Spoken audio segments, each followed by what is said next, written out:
Hello, everyone. Thanks for tuning in.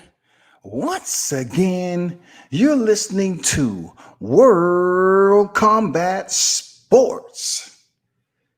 What's good? Hopefully, everyone is doing just great. You're tuning in to another episode of Catchweight 733, hosted by the one and only WCS. This has been an interesting weekend, like it's supposed to. Let's just get right to it. I initially started with a thumbnail, but as I was, combing through the fights that went on earlier via the zone, I just had to be a bit petty and put this thumbnail up there. If you're in the building, hit the like button. T-Drawn in the building, man. Salute to you. Appreciate you. I had to put this thumbnail up there. Dillian Whyte 27-1, and he had 18 KOs. But now he's 27 and dose. Dose in a sense where, Dillian Whyte had this coming, people. I don't know what to tell you. Dillian Whyte had this punishment. He had this fate. It was due. It was due. It was so many people that was up there thinking and wondering why Dillian Whyte was the duckling of the pond. Seriously, why someone like Dillian Whyte would campaign to fight Wilder when the titles are right next door. I'm talking about next door as in your neighbor, Anthony Joshua next door, right? When he fought Joshua, was it even for a title? Was it even for a title? So how in the hell can you have Anthony Joshua in your home footprint and you don't get the title shot, right? I know what you're thinking. Today, you had Alexander Povetkin, who went in there and went 7 rounds with Anthony Joshua, 40 years old, and he should have went in there, Dillian Whyte, and got the job done against Alexander Povetkin. And that's why I try to tell people, it all depends on the fighters. First of all, let's do our checklist. Cruz in the building, salute to you. What's good? Let's do our checklist when it comes to Dillian Whyte. Let's do our checklist when it comes to Alexander Povetkin. Both of these cats had drug waivers for this fight. So automatically I'm saying, they want to make it as competitive as possible.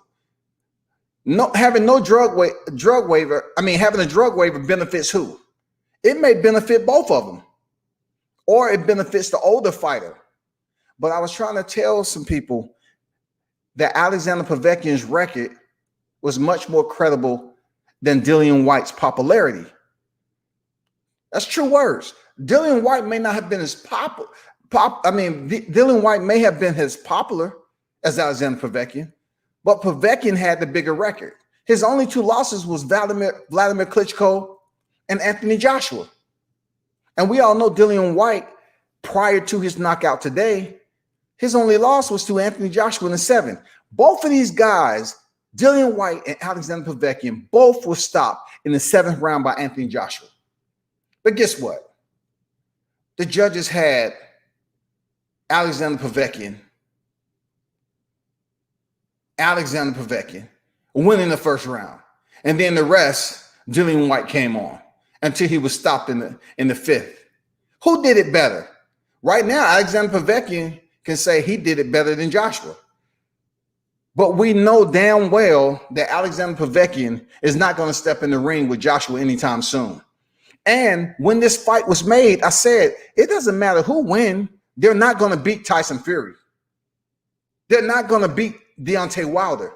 Neither one of those fighters, Dillian Whyte or Alexander Povetkin, will defeat any other 2 heavyweights I just mentioned, Deontay Wilder or Tyson Fury. You're not going down 3 rounds and get caught with a shot like Dillian Whyte when you're facing Tyson Fury and Deontay Wilder. It's not going to happen.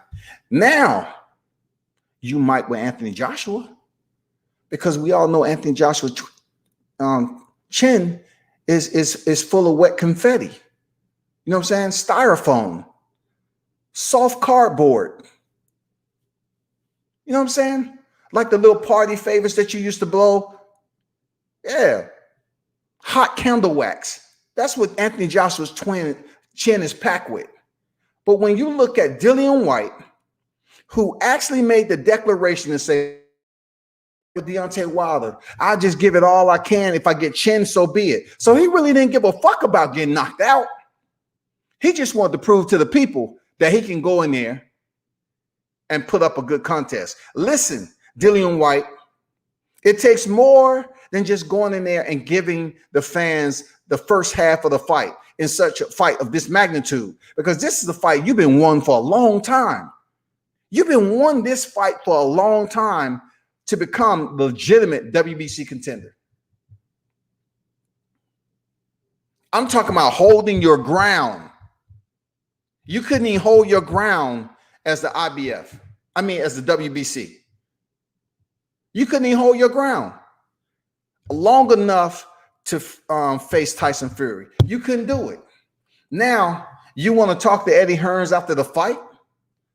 After they had the fight, what, 39, 35 or something like that? You want to say, what's up with these UK fighters talking about, can I get a rematch in December? What is up with that shit already? Like, all of a sudden, you having an epiphany. And you saying, oh, shit, I got knocked out in the 5th round. Came to my consciousness. No, but you've been through this before.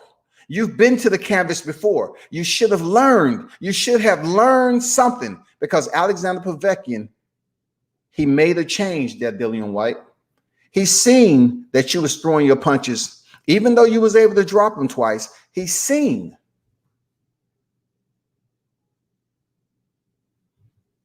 that you wasn't moving your head off center. He's seen that. Alexander Povetkin seen that you would not move your head off center, that Dillian Whyte. And what did he do? He KO'd you. That's what happened when you're in the heaviest division of boxing. He KO'd you because he made the changes. He collected the data, downloaded the analytics, and then sent back out the response. And the response was a KO victory. That's what happened when you goes in there and fight the same way all the time. You have to make changes there, Dillian. We've seen you go through the process before on how you turned out. We've seen that. You might have had one loss, but we've seen you get sloppy. We've seen you go in there and basically perform the way you did. I'm not going to sit up here and lecture Dillian Whyte. He's a grown-ass man. I've seen him in person. I talked to him. We know when I talked to him, he was a cool cat. Before I seen him, I was critical of Dillian Whyte. I seen him in the presence of the company he was at. I mean, some very powerful people in boxing. It's real talk. He still talked with me, you know. But that still didn't negate the fact that I just didn't understand how he was calling Deontay Wilder a coward all the time. Like, how can a man be a coward when he's facing Luis Ortiz twice, who probably would have did the same thing Alexander Povetkin did tonight? That's real talk. He would have. You never wanted to face Luis Ortiz. Now you take your second loss via KO. The one thing that separates you and Lennox Lewis, that Dillian Whyte, is that he's able to reign as champion. You're not mentally focused and driven enough to go in there and give the people calm, collective strategy in the midst of chaos. You're willing to just go straight into chaos, and whatever happens, happens. You can't be as reckless like that. Jordan said got KO'd badly. Hey, I'm not even tripping. This guy gave us what we knew. We knew Dillian Whyte was like this. If he wasn't going there with Tyson Fury would just stay on the outside, make it a boring fight, you know, use his range and do what he had to do to put away rounds. You know, if he got the knockout from Dillian Whyte coming on the inside, it's possible he would have did it. Ace Boogie in the building, man. Say salute WCS from the UK, man. Dillian start counting Tyson Fury. Yeah, man, I think he might have been overlooking the opponent that was in front of him. He might have, man. What's good, Cruz? What's good? Whyte had to apply a lot of pressure and not let Povetkin think Whyte had the power and weight. You know, when he dropped Povetkin, I said, okay, you know, this happens in the heavyweight division. You know, fighters get dropped. It's how you recover. You know what I'm saying? You know, they always talk about what the testament of man is. The testament of man is not in comfort and convenience. You know what I'm saying? But in the eye of controversy, how they perform in the eye of controversy. And Dillian Whyte did not perform well, even though he was having the much success. Dillian Whyte was having the better success tonight. But he's not somewhat, his ring IQ is not there to be patient. Understanding that a knockout isn't everything. Go over there and continue to break down Alexander Povetkin. Put the rounds away and let us and convince us that you know how to maintain your composure and box and work your way to the knockout.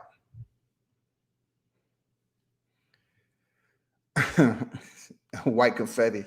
I know that's your boy. Shout out to Ace Boogie, man. Ace Boogie over there in the UK, man. Salute to you. That's one of the fighters I'm most critical of. Anthony Joshua. That's been that way for a minute. But no disrespect to the UK people. Easiest way to get KO is not to move your head from the line of fire. Absolutely. I totally agree with that. Dillian Whyte knew better. He was experienced enough to know better.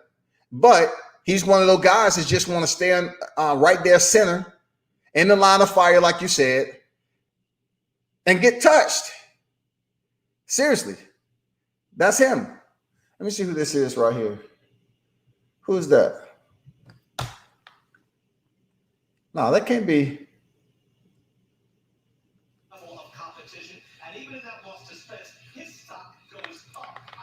I'm about to I'm trying to see if that's Nate. That can't be Nate. It might be Nate. I really want to see Nathaniel Gallimore. Shout out to Nathaniel Gallimore over there in Chicago training, you know, with Joshua Greer and them. You know, shout out to Nathaniel Gallimore, who's been in there with some tough competition. Don't mean to switch the subject, but I do. I think it's going to be a short time before they step on deck. But I just wanted to say this. You know, Nathaniel Gallimore being in there with the likes of Erickson Lubin, Jason Rosario, you know what I'm saying, Julian Williams. He's been in there with some top names. Justin DeLoach. He's been in there with some names. Now we need for him a fighter who is primed. I'm talking about primed to be the correct matchup for Sebastian Fundora. Fundora is 6'5" with an 80-inch reach. All right. The last person to step in the ring with Sebastian Fundora that touched him up real nice was Daniel Lewis. Daniel Lewis is like 5'10", and his reach is 71 inches, but he was able to touch up Fundora, but not enough to pack away rounds. You know what I'm saying? And now you have Jamonte Clark, who fought Fundora before Daniel Lewis. He was more so. Jamonte Clark was like 6'2" and had an 80-inch reach. Fundora, 6'5", 80-inch reach. Jamonte Clark was 6'2", 80-inch reach. And he won that fight. That wasn't a draw. It wasn't enough to say it was a robbery, but he won that fight. You know what I'm saying? Now we get Nathaniel Gallimore has a 73-inch reach. And he's 5'11". So he's prime because Nathaniel Gallimore has a good chin. A good chin, a good solid chin. And he's been in there with some top competition. He's been in there with better competition than Fundora. Real talk. Fundora is only 14-0. He has like 9 knockouts. He ain't a freaking knockout artist. Nathaniel has more knockouts, but he must apply proper composure and his offensive strategy on being patient with Fundora because Fundora can be touched. I'm telling you, Gallimore is the perfect fighter who's been the distance with some big names to go in here and defeat Sebastian Fundora. He just has to put it all together. It don't matter. He's 32 years old and Sebastian's 22. He go to fight. But yeah, shout out to Michael, man, on deck. Boxing Queen Denise Wars, how you feel this evening? Salute to you. JC in the building, what's good? We got Nathaniel Gallimore in all yellow, representing Jamaican colors. I want Nathaniel Gallimore to show up tonight. This is his big shot. He go in here and shut down Sebastian Fundora. It changes things. It puts him in the line for a title shot. He got to do it. You already got the experience there, Nate. Come on, man. He got the experience. Shut this hype, man. I'm telling you, Fundora, man. He's 6'5". I get it, but in my opinion, Jamonte Clark beat him. Jamonte Clark beat him, and that Nathaniel Gallimore has way more experience than Jamonte Clark. It don't matter what the 7-inch disparity is. Let's go, Nate. Michael says, Scott, what's up? You ready for the punch tonight? Let's go, man. Let's go. I want to see Sean Porter go in here and do whatever Sean Porter. Listen, I'm gonna tell you, Sean Porter is the type of dude that would be as nice as his opponent's been. If he believes Formella has been nice, which he has, Sean Porter might not give him that Errol Spence energy. I'm telling you, Sean Porter's that type of dude. So I wouldn't expect Sean Porter to just go in here and ragdoll this dude, because people are gonna criticize him for facing a 22-0 fighter, and he go over there and dust him in 4 or 5 rounds. So he might be nice. Ace say then 2 knockdown mans messed him up. He had it in the bag. He did. All he had to do was be patient. He had 2 knockdowns, Ace. 2. All he had to do was be patient. What the fuck? You can't be patient? Jab, jab. Go back to the body. Damn, man. Why you can't be smarter than that, Dillian? Mike said, I hope Porter put on Ohio tonight, but he's gonna have to whoop this dude, not just win.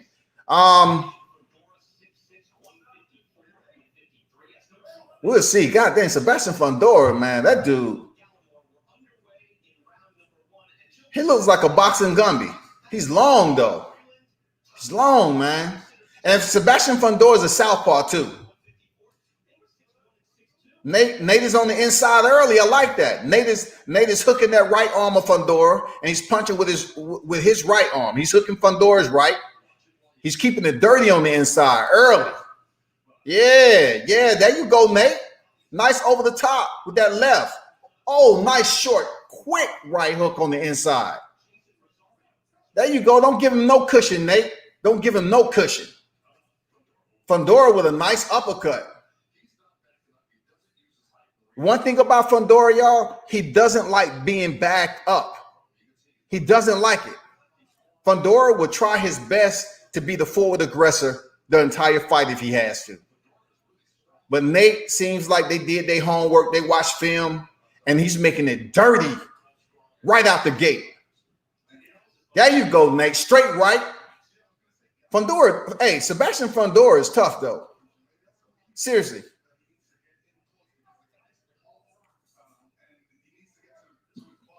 See, the one thing Nate has to do, being that Sebastian is so tall, just slip those punches on the inside. You know what I'm saying? Like he's doing.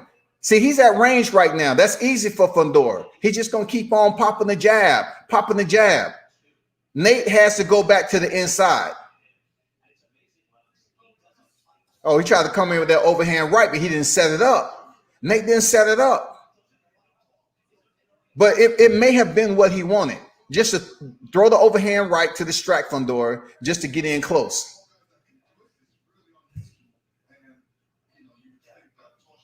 Be smart, Nate. Michael say, right, he plays to the opponents too much. That's that dude. Yeah, Sean Porter's a nice dude. You know what I'm saying? He's a nice dude. Cruz said this is the second best era in the heavyweight division.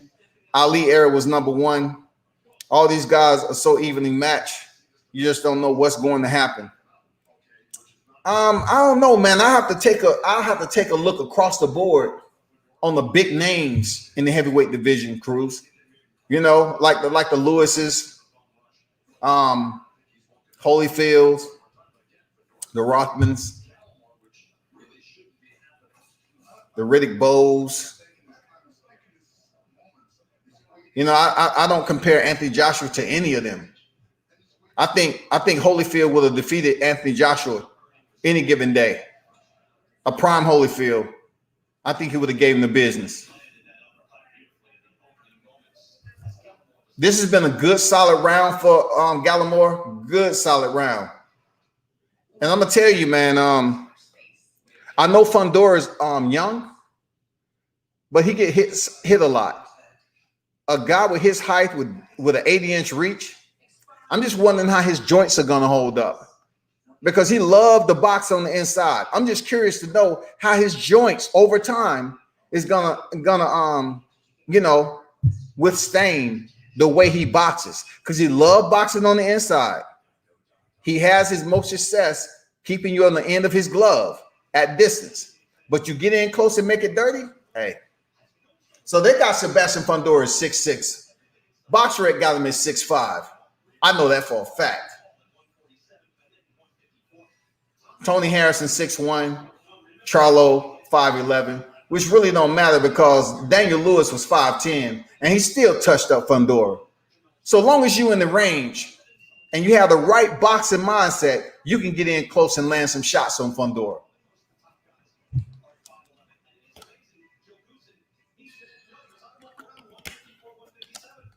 This second and third round is going to tell a lot about what Nate's going to be right now.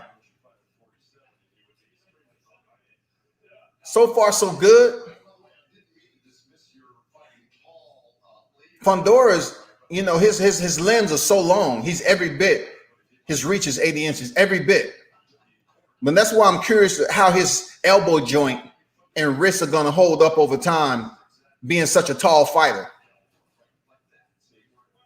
It takes a lot of energy to remove the slack out of that jab. It takes a lot. It's not that easy to take the slack out that jab, to throw an overhand right, to throw a hook on the inside. But he can box on the inside. Look how they box it on the inside right now. Gallimore has his head in his chest. He needs to go to the body more. Gallimore needs to go to the body more. Stop trying to headhunt and knock this dude out. Work for it. You know what I'm saying? Work for it. Don't rush it. Don't rush it. Oh, nice left hand. Nice left hand by Nate. The referee is wanting them to stop wrestling. Oh, straight right to the chest by Nate. The referee is warning them not to wrestle, y'all. It's called tying each other up and fighting on the inside. It's called dirty boxing, ref. What the hell are you saying? Y'all got to stop wrestling. So you want Nate to stay on the outside of a boxer with an 80-inch reach? It's asinine to believe that you want to tell them to stop wrestling. He should be fighting on the inside. Coming in here with that dumb shit, man. This is a good fight so far. Fundora is doing what Fundora does, boxing on the inside, nice hooks. Nice uppercut by Nate.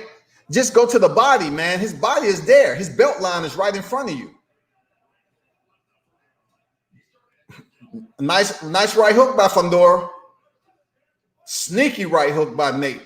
The counter. Sneaky. He didn't even look. It was a no-look right hook. Very solid. Very solid. This referee better get on board and buckle up. Don't warn. Oh, nice left by Nate. And Fundora took it. Fundora ate that damn left. Look, this is what I like about what I'm seeing with Nate, the shorter fighter. Besides what Fundora, he's going to stay active. Fundora, he's a machine. He's going to stay active. But Nate is no way, shape, or form telegraphing his shots. He's basically doing no looks, overhand left, overhand right, no look. He's not telegraphing anything. Smart.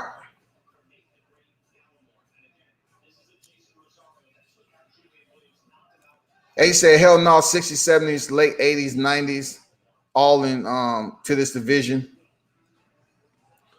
I'll explain my point. Gotti Ward, how big was that fight? I thought you was talking about strictly the heavyweight division. Fight was huge, but at the end of the day, that was B-class fighters. There's a value of your opposition that makes it great. I mean, I agree with the value of your opposition to make it great. I agree with that. But I don't think these heavyweights right here today are what we wanted to see back there when Tyson was due to fight and everybody else. Frank Bruno, all them guys, Larry Holmes, man, there's a whole nother freaking excitement. We don't get excited to see Tyson Fury fight. We don't get excited to see Dillian Whyte fight. We're just doing process of elimination. We want to go for Povetkin or Dillian Whyte. We're just doing process of elimination. But it gets a little different when it comes to Joshua, though. Deontay Wilder.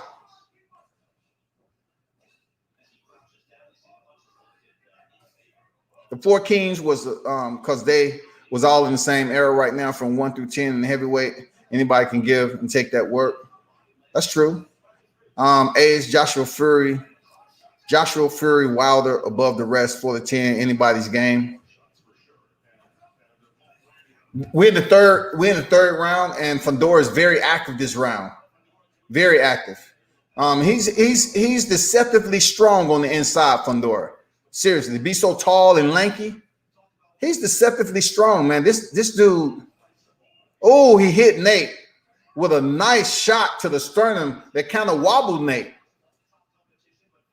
Come on, Nate. You know, get your senses back. Oh, a hard left hook by Fundora. Backs Nate up to the ropes. Nate's trying to recover. Fundora, that's what he is. He's a beast. He's a machine. You got to have the dog in. You got to have the gas tank to go in there on the inside and fight in the pocket with Fundora. Oh, man, he pops Nate's head back. Nate's in trouble. I hope he doesn't go out. Just get your wits, man. Back up and reset. You ain't been stopped. Like, you don't get stopped like that, Nate. Don't let this cat stop you like that, man. There you go. He has Fundora nose bleeding. He's leaking. But he's trying to go for the headshot. Go back to the body, man. Fundora is so tall. Just fold his ass up, and then the uppercut and headshot will present itself. Just work the motherfucking body. Work the belt line. Stop going for the headshot. This is a good fight. I'm not gonna lie. It's a very, very entertaining bout. But this is Fundora's round right now. 49 seconds remaining in the round. You stay on the outside of Fundora, he's going to give you the work. Guaranteed.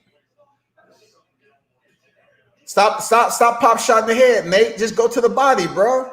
Pop the jab down low and go up top. Go back to the no look. Go back to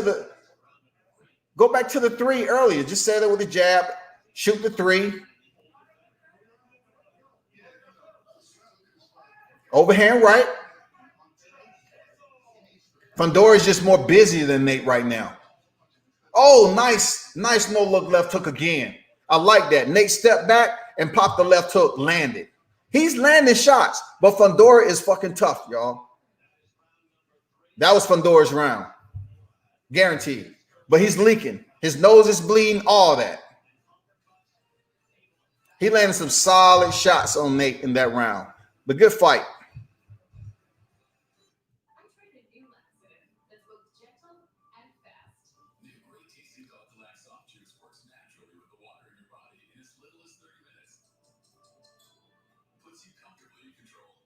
Combatant said, I'm not worried about Sean.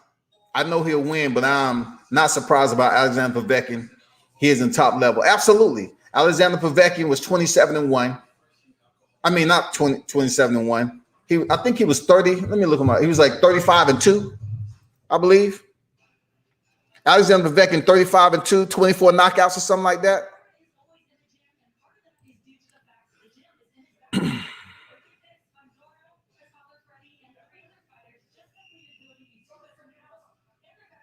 something like that. But the people that was on Alexander's resume was like the likes of Racine Hoffman, Vladimir Klitschko, Manuel Char, Mike Perez. I believe he fought Robert Helenius, I think.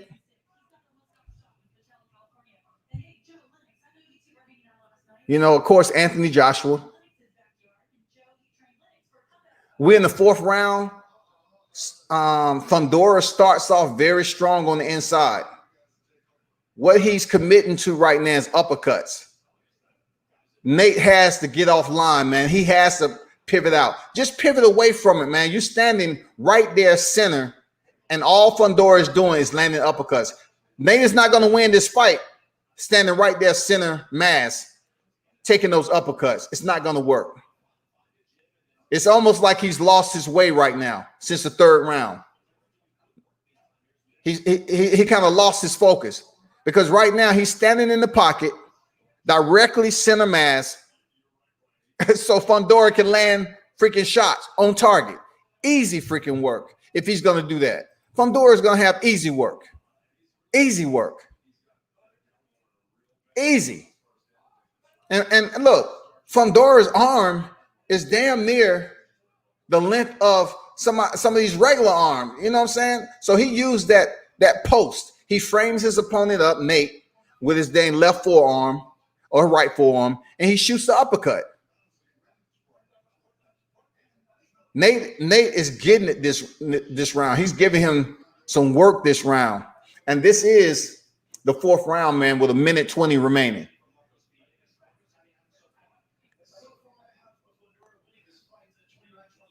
Okay.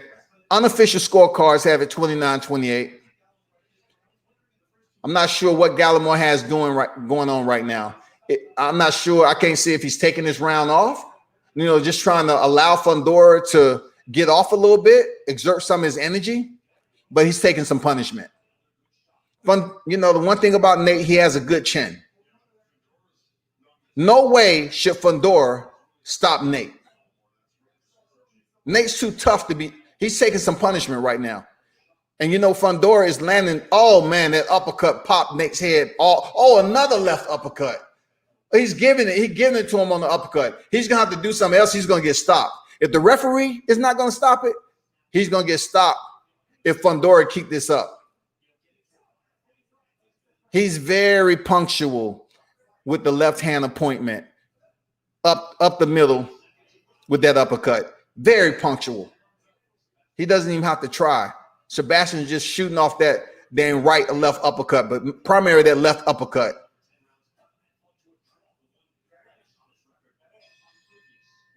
That's another round for Fundora.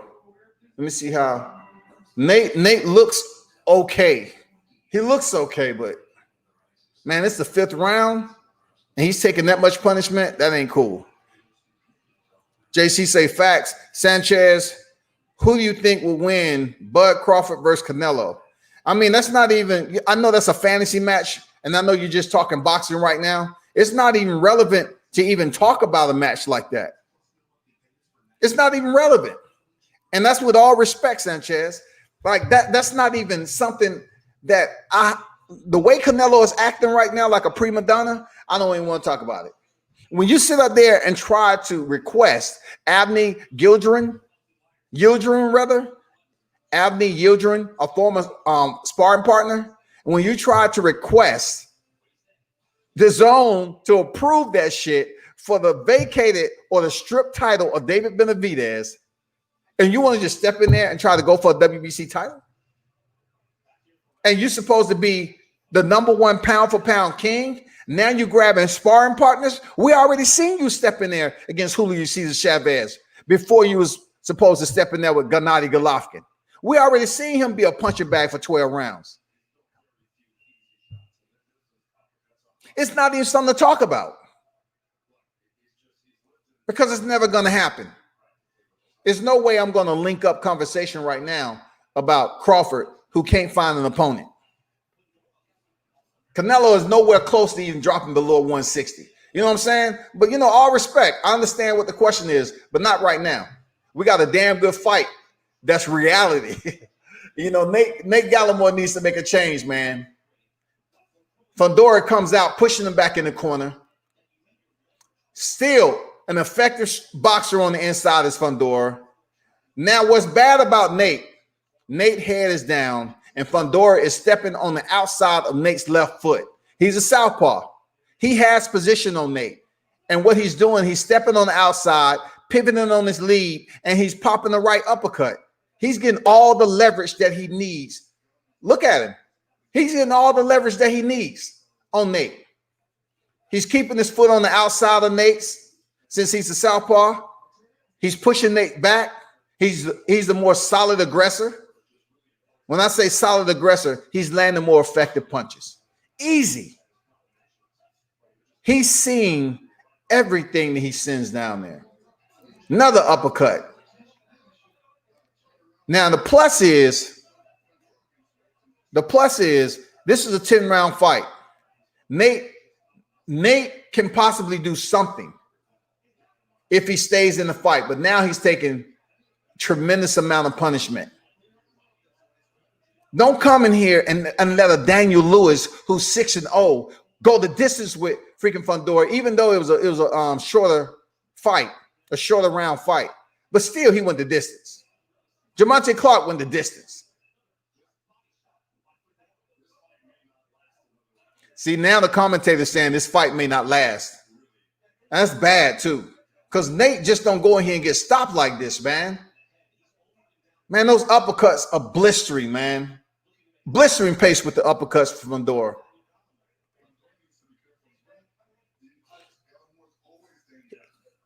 Gallimore tried to land that left up top.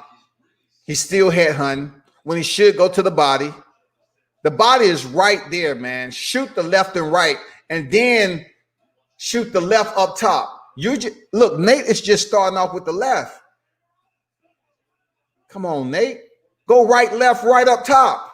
Right, left to the body, and right up top. Finish it up with a right hook up top. Man, Fundora is just bullying him right now. Fundora, look, what I'm telling Nate not to do, Fundora is doing. Fundora is just headhunting right now because the target is right there in front of him, man. Left hook by Nate, ended with a right uppercut. Too late. That's another round down. Nate is obviously losing this fight, people.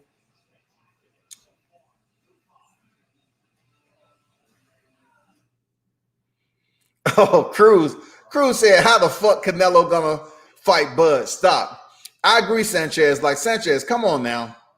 This is a fight thread about a solid fight that's going on. And you're talking about Canelo. That question is unimportant right now. Real talk. It's very unimportant. JC said Canelo doing the same thing as Mayweather, but yet everyone is in Mayweather nut. Hey, I have to agree with you, JC. I even said it on another live. I did. I said Canelo is basically doing what Floyd Mayweather did. That is absolutely true. He is. But the reason that Canelo is getting all the slack is because he fought. Well, they thought he lost to Erislandy Lara. They thought the first fight with Gennady Golovkin, he lost. Now, instead of him fighting the worthy competition in 60, he want to go all over the place and select Rocky Fielding, get a belt. I got to get back to this fight. I get back to that, though. But you're right, man. I agree.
My fault, people. I was trying to talk about a particular interview. Cruz said Fundora reminds me of Navarrete, tall, nonstop. I agree. I agree. Both of them have that type of style, but I think Navarrete is much smoother as a striker. I like Emmanuel Navarrete. Like you go back in my lives, man. I like Emmanuel Navarrete, even when he was stepping in there with Isaac Dogbay. I like his punch output, how smooth he move around the ring whenever he want to sweep the outside and come. I mean, he do what the hell he want to do. Navarrete is in control. Fundora is in control if you allow him to be in control. Navarrete controls whenever he feels like it. He makes sure he's in control, and he does it almost transparently. That's how smooth of a boxer he is. Fundora, he takes mad punishment. You know what I'm saying? His nose is always bleeding. He's not going to have a long career like that. And unfortunately, Nate got stopped.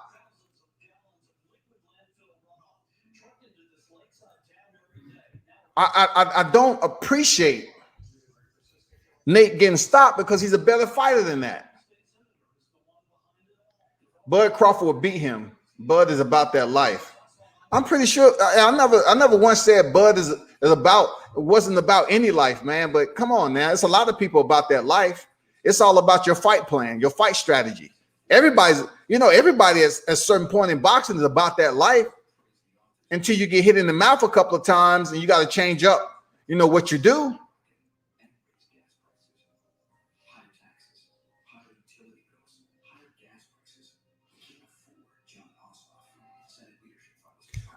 I mean, you mentioned that already, JC. We already know the Castillo story. You know what I'm saying? I wasn't saying nothing other than, I'm just saying Canelo, some of his most controversial matches was those two individuals, just like Floyd. Floyd had some controversial matches. You know what I'm saying? Whether he got knocked down when he faced Zab Judah or the Castillo fight. You know what I'm saying? I mean, it was plenty of fights that when you have a career such as these guys, it's only a matter of time before you run into the dogs. That's why you can't just say, okay, everybody's a bum because they got losses. You have to, if the sport consisted of nothing but absolute dogs, people have more losses on their record than we're seeing right now. Seriously. Because if you're going to say the best is fighting the best, and your top 15 are straight dogs, hey, what you going to expect? You're going to expect fighters to lose. Cruz say Nate needs to stay in close and hard jab to the body. It's over. It's over.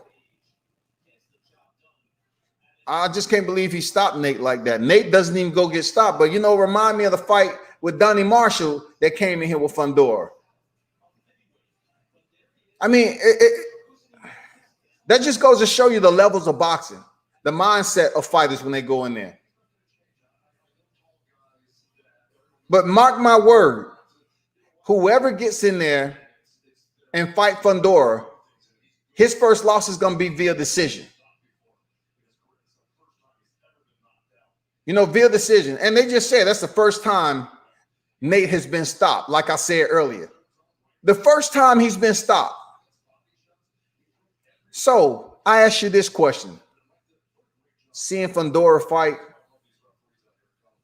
who should he fight? Who should he fight now? I can almost guarantee you they're going to probably send him to one of the weakest links in the championship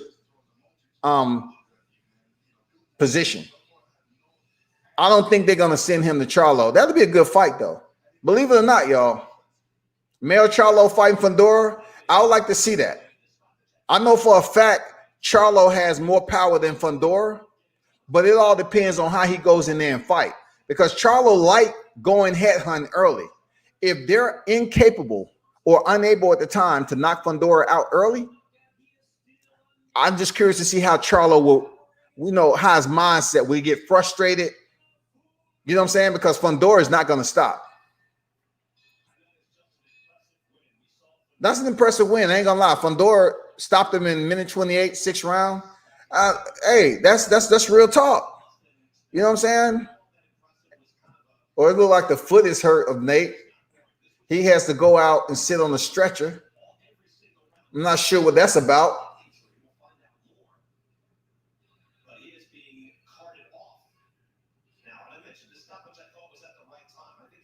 So I'm not sure what happened to his right foot. I don't know if he tore a ligament, Achilles. Can't be an Achilles. It hasn't. Well, they icing the ankle. I don't know. To be honest, y'all, I can't call it. Appreciate everybody's input. If you're in the building, do me a favor, hit the like button. Ace Boogie heard J-Rock Lubin. Yeah. I agree. Alvarez versus Smith. Who you got and why? In my opinion, Callum Smith is a better boxer. I mean, I wouldn't say better boxer. It's a better boxer to face Canelo Alvarez. If you're gonna have them fight, a distance on the inside. I think Callum Smith matches up nicely with Alvarez. In a lot of ways, in my opinion, I think Callum Smith at that weight class, I believe he's a little bit better than Alvarez, in my opinion. That's just me. Like he's a solid fighter. Callum Smith is a solid freaking fighter. And if I was going for that fight, if I just had to leave it all on the line and say, you know what, I know what it looks like on paper, but I would have to say, okay, I have to go with Callum Smith because I like the way he boxes. But that would be a good test for Callum Smith.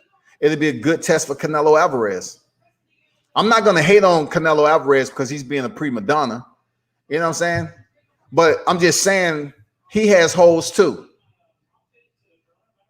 He has holes, and him and Callum Smith matches up nicely. Seriously, Callum Smith matches up very nice with Canelo Alvarez. Skill for skill.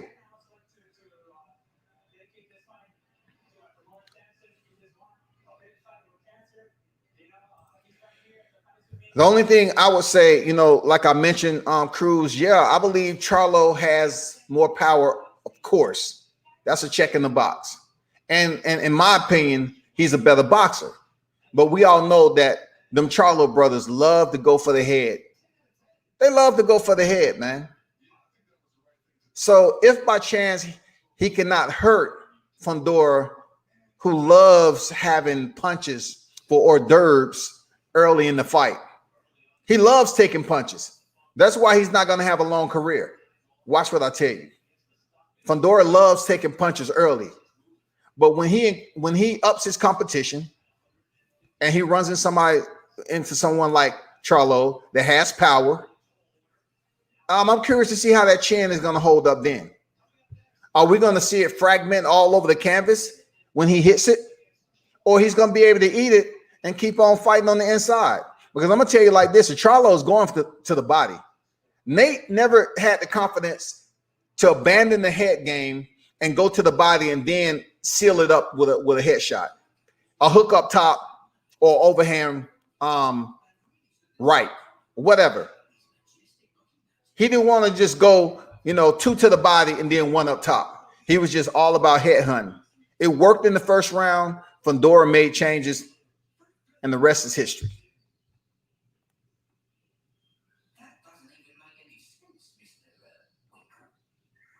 That's unfortunate. That's freaking unfortunate. Because Nate's better than that. Let me see what's going on over here, UFC Fight Night. The main event is Pedro Munoz and my man, Frankie the Answer Edgar. I know it's not cool to freaking cross-thread reporting, but guess what? Sean Porter's about to come up. I don't see this fight going 12 rounds. Sean better stop this shit. You better not let Sebastian Fundora come in here and the Sebastians have a good night today. We already saw one Sebastian come in here. Sean Porter better go over here and clean this dude out and keep it moving.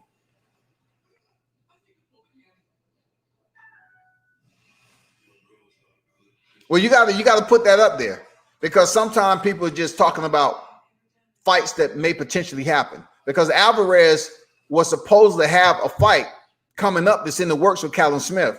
So, I don't know if you're talking about a fight up the road. You got to put some initials in there, man. Come on, Cruz.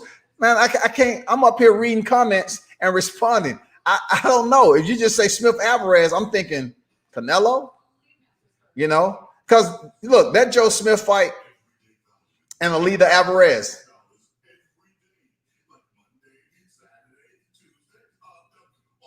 I don't know. It's according to what Alida Alvarez show up. If the one that showed up last fight when he knocked out Michael Seals, that should be good enough to fight Joseph. I mean, I just wasn't really truly impressed with the way he went in there and fought Jess Hart. He won, but I'm like, okay, all right.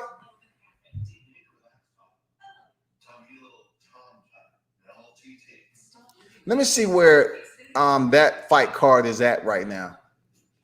Let me see where that fight card is at right now.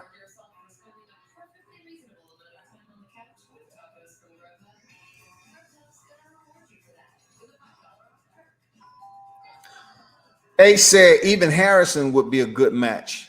Harrison can box. Yeah, Harrison. I don't know that, Ace. Harrison can box, but how would he play out, and keeping his focus against a tall fighter like Sebastian Fundora? Because he lost his train of thought in there with Charlo. And Charlo is a much shorter fighter than Sebastian. That's all I'm saying. I don't know. He's a better boxer. Tony Harris is a better boxer. But man, when Fundora starts landing those punches consistently, it can get rough in there, man, especially for Harrison. Seriously, it can get rough. And just think about it. Harrison is good for boxing on the inside. He can move, box, but he need to get in close enough to touch Fundora up, just like Daniel Lee. He will have to stay focused the whole entire fight, man. Soriano and Rodriguez is on deck for Top Rank. They're in the first round. But anyway, yeah, Cruz, I didn't know who you was talking about, man. When you pop names out there, I just go to recall and I'm thinking, is he talking about a fight that's pending? Because before we even heard this fight with Alvarez and Yildirim, it was talks about Alvarez versus Callum Smith.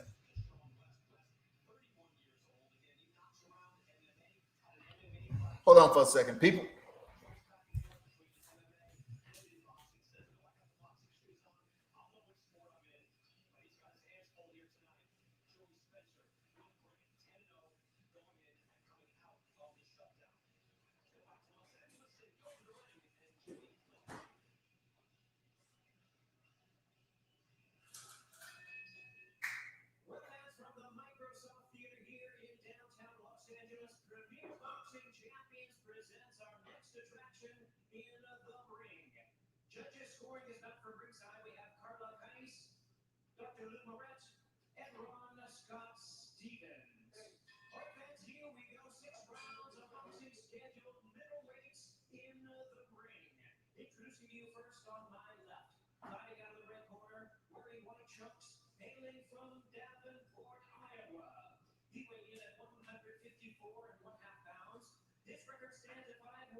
Well.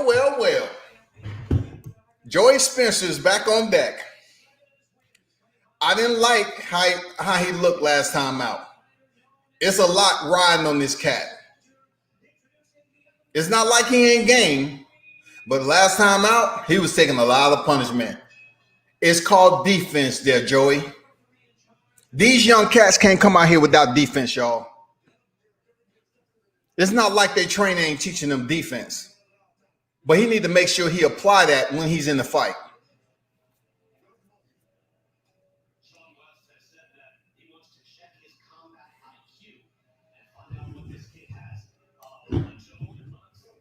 Let's see if he polishing things up. His abs are already red from him beating him with his gloves. I don't know why that's the case. Just wait till look. His opponent comes out and land a 1-2.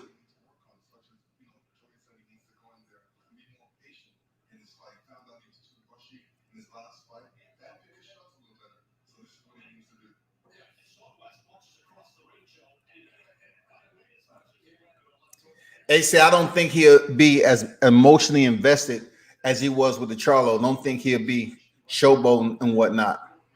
What's going on, TC? How you feel, man?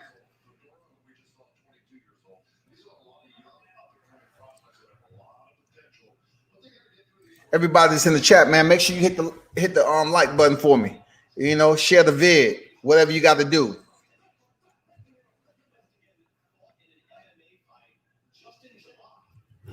I'm celebrating the reality. Cheers to everybody. I'm celebrating the reality of what I've been saying about Dillian Whyte forever and a day. What I was saying about Anthony Joshua before he even lost his belts. Oh man, good counter by Joey Spencer. Good counter. Don't these young fighters like Joey step in straight left to the body. Jab to the body again by Joey. Kind of seeing Rolly all over again a little bit. Like, okay, that's the fourth or fifth jab to the body, straight to the body. He's dead. I know we in the first round. Okay. His opponent rushes in wildly. You could have stepped back and connected with a right hook easily.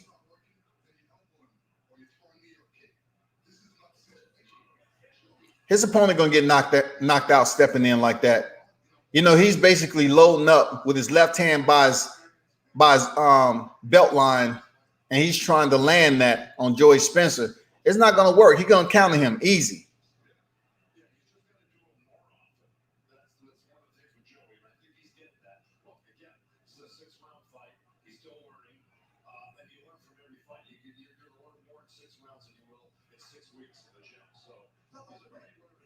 Okay, it seems like he slowed down a little bit. I mean, I'm not sure. They really haven't even been doing anything. Okay, Joey's doing some leg feints. You know what I'm saying? It's feints, but he's feinting with the leg to try to get a reaction. You can feint with the hands, the head, the legs, whatever. But I see you. Switching it up. I see you.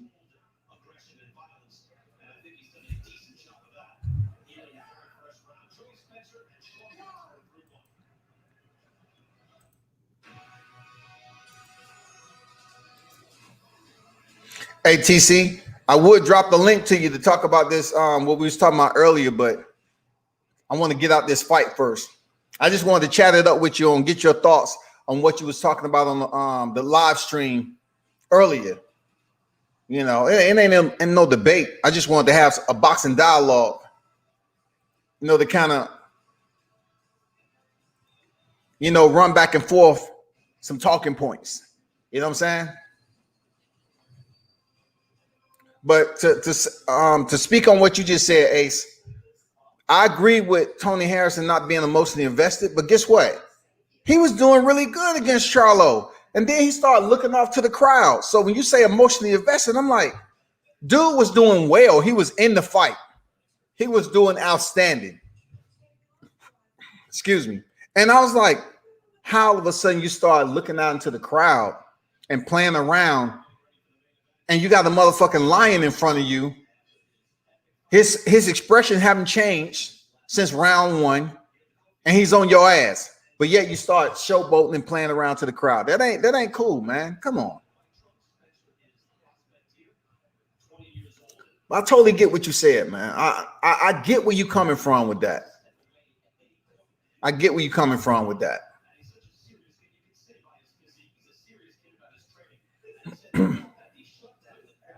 So it's round 2, 2:30 remaining. Joey is a lot more composed this fight.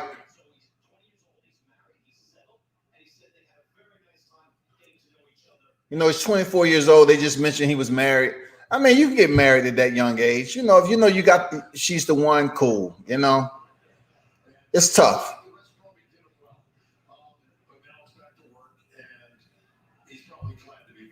I'm trying to see what Joey's working on from his last fight. I'm just trying to see what he's working on. Oh, nice straight right. Hurt him. His opponent take a knee. Good patience and nice straight right hand. Solid for Joey Spencer.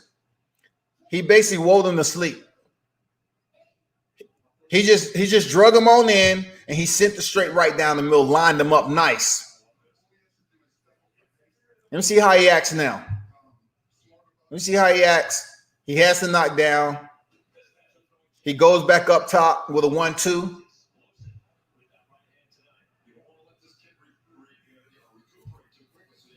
Oh, he lands on Spencer. Nice left hand. Oh, man, he lit him up. 5 shots by Spencer. Hook up top. Another hook up top. Hook to the body. West is just standing there, man, taking punishment. Spencer with the left jab, stiff left jab.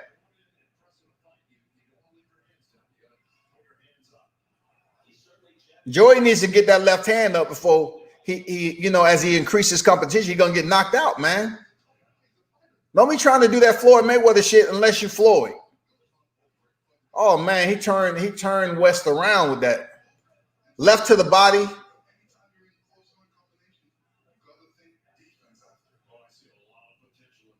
Tony known for that. Tony's known for that. That's his downfall. It was extremely his downfall.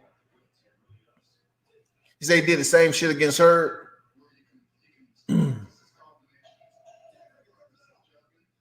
I thought Hurd, to be honest, I thought Hurd would reign for quite some time, you know. I thought Hurd was that dude. Seriously. I did not see Julian Williams, the way he looked in there against Mal Charlo.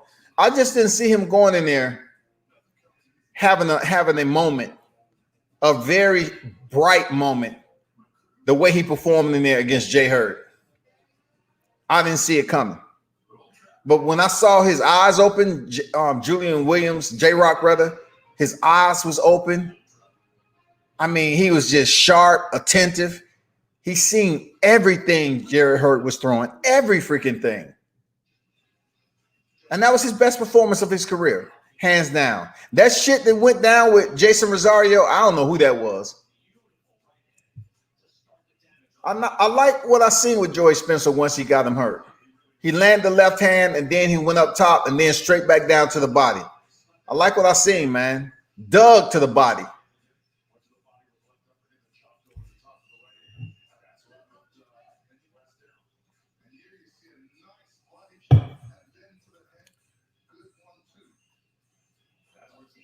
But, you know, Tony Harrison, what he did in his rematch with Mal Charlo was extremely disappointing. Extremely. Let me see what's going on over here with Top Rank card. I'm really looking forward to this Joe Smith. Is that what's his name? The guy who's making his debut? Ragon probably already went. They're going to lead Alvarez. Always in shape. Stiff jab by both of these guys, Spencer and West.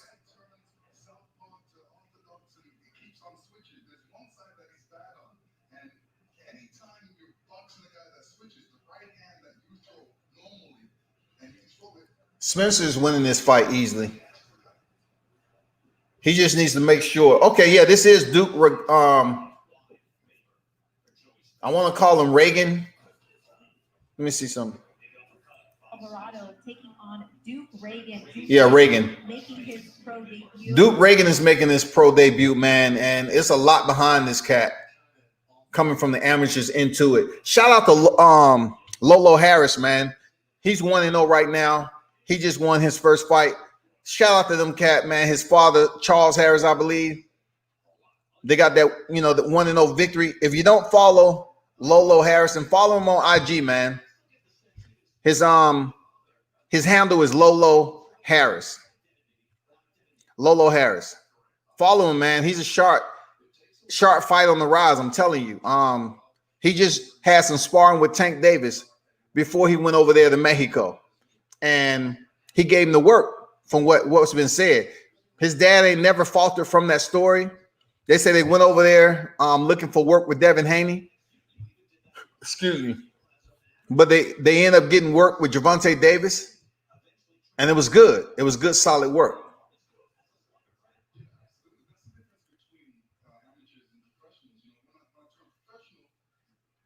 Rosario was just too big. I think J-Rock was overwhelmed. It just looked like, I say about the second and third round, he had his mouth open already. I'm not sure if he had an injury. He lacked some cardio during training camp. And I was disappointed, man. That was a shell of J-Rock who fought Jay Hurd. The one who went in there with Rosario, it has to be more than size difference. I know Rosario was a bigger fighter, but goddamn, we've seen fighters go in there who's a bigger fighter and get their ass whooped.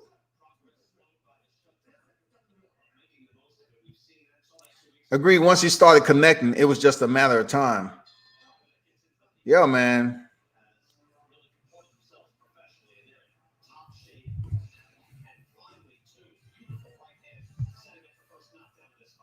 I'm curious to see how this Duke Reagan looks. It's a lot riding behind this cat, man.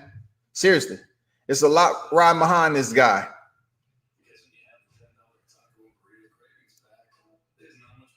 He's making his debut on the top-ranked card, and it's televised.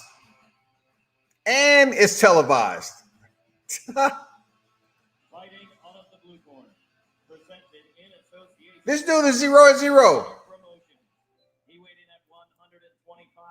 Featherweight division.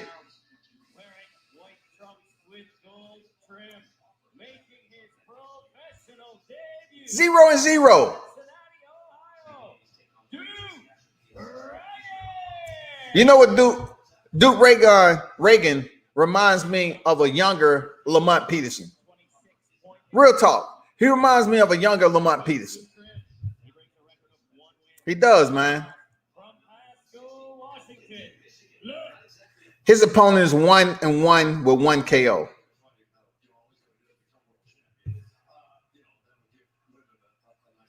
And then all of a sudden,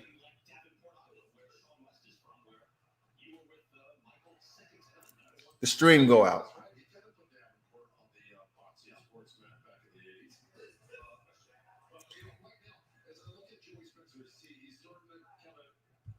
Spencer is still, just boxing his way around the ring.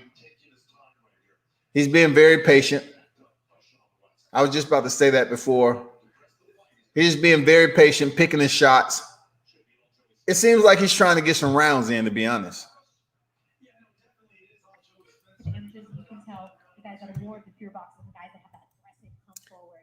I want to see what this Reagan guy's about because he's making his debut. Already he's doing a check left hook early on Alvarez. He's going to be suited well for the pro. Honestly, he sets his feet in the right position. He doesn't throw a ton of punches. He just sets down and works on his power. Pressure of hometown crowd. You know what? Tony Harrison, man, he should have had that mental steel already. You know what I'm saying? That mental blade should have been sharp enough to handle that light. He's been on the bad. Look, he's been on the bad end of knockout losses. So him coming in there performing the way he did against Mel Charlo the first time, that should have erased all that. They should have wiped the clouds away and then came back and said, you know what, let me go ahead and defend my title. give Charlo his second loss, and then his career would have freaking skyrocketed to new levels. They stopped the fight already with Joy Spencer. They stopped the fight, of course.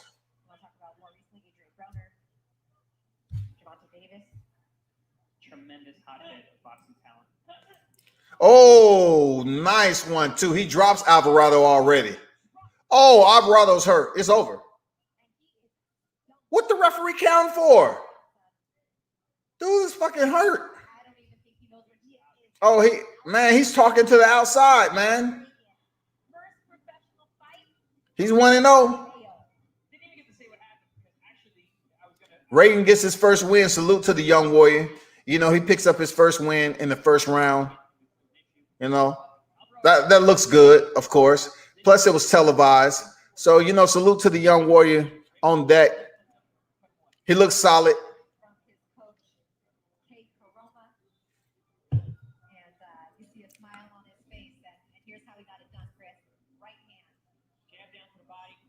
Alvarado was hurt. Oh, man. He was hurt. Something serious.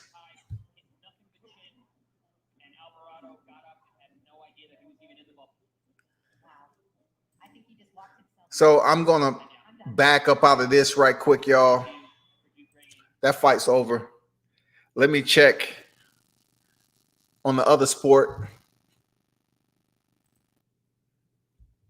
How everybody feel, man?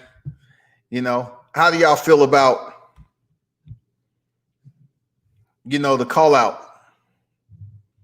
You know, I posted another video of G. Russell. You know, he just did a more recent video, and he's calling out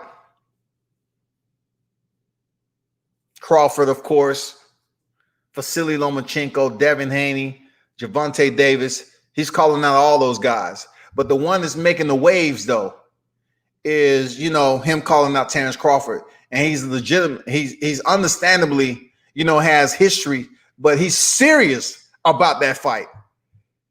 Gary Russell is serious about facing Terrence Crawford.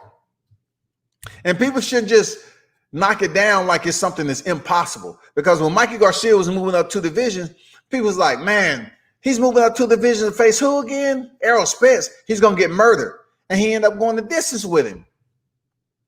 I know it's a difference. I know it's a difference in this case with Gary Russell Jr. moving up 4 divisions to potentially face him. Do I believe it happened? I don't think so. I think it's so far away. I don't think it's going to happen.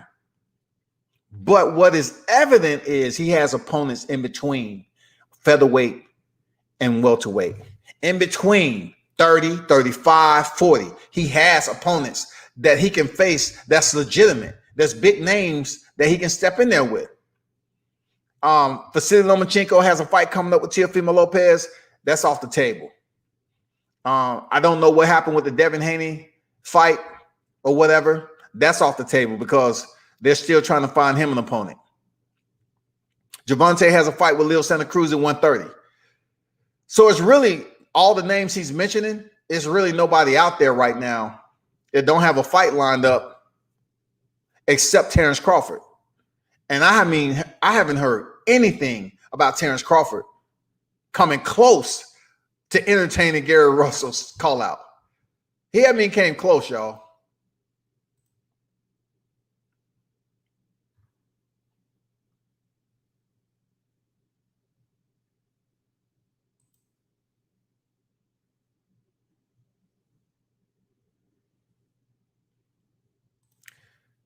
I'm looking at this UFC right quick. AC, I wouldn't mind Russell versus Loma. Absolutely. I agree with you because Crawford's going to smoke Russell. He said Crawford will get. He says Crawford will get murdered by the media. Russell versus Shakur Stevenson would be mad. Absolutely. It would be. It would be good. Ladies and gentlemen, referee Mark Smith is called stop in this contest. Let me check this out right quick. 38 seconds of round number 2. Declaring the winner by TKO. You know the one thing I like about mixed martial arts, whoever won, they put the camera on them the whole time. You know, they put the camera on them, boom. But anyway, back to what I was saying.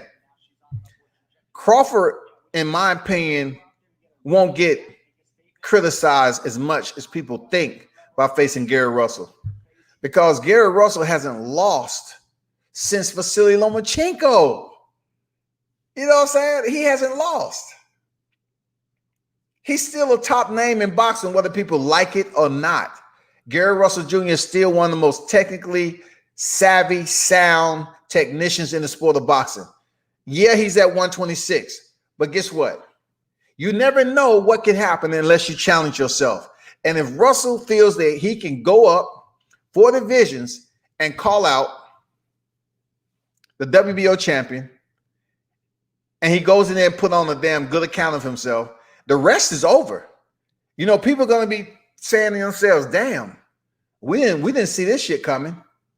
Because people are just looking at the weight difference. Crawford at 47, Russell at 26. You know what I'm saying? People are just looking at that. But they're not really checking out how good of a boxer Russell is. The Russell brothers are very technically educated boxers, y'all, in the sweet science. Believe me, I've sat ringside. I sat and watched all 3 brothers fight. They're very entertaining. Look, the youngest brother, Antoine, it's only a matter of time before he shows his face at higher competition at junior welterweight. It's only a matter of time. The last Russell, it's only a matter of time. Antoine, the youngest, he fights at junior welterweight. Antonio, he fights at 118 bantamweight. The youngest is 13-0, 13 knockouts right now. Antonio is 17-0, I believe 12 knockouts at bantamweight. You know what it is, people? Russell ain't got the power to keep Crawford off of him. That's all. Crawford will have his way with him. Look, one thing about that, Ace,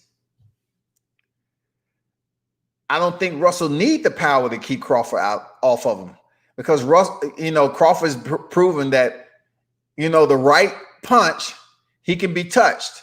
Now, when you have a fighter that's able to box Crawford, then it turns into a boxing match. Who's faster? In this particular scenario, we have to say Russell is faster, has faster hands. He has the fastest hand in boxing right now, believe it or not. Now, you take speed to whatever else that's come first with Crawford.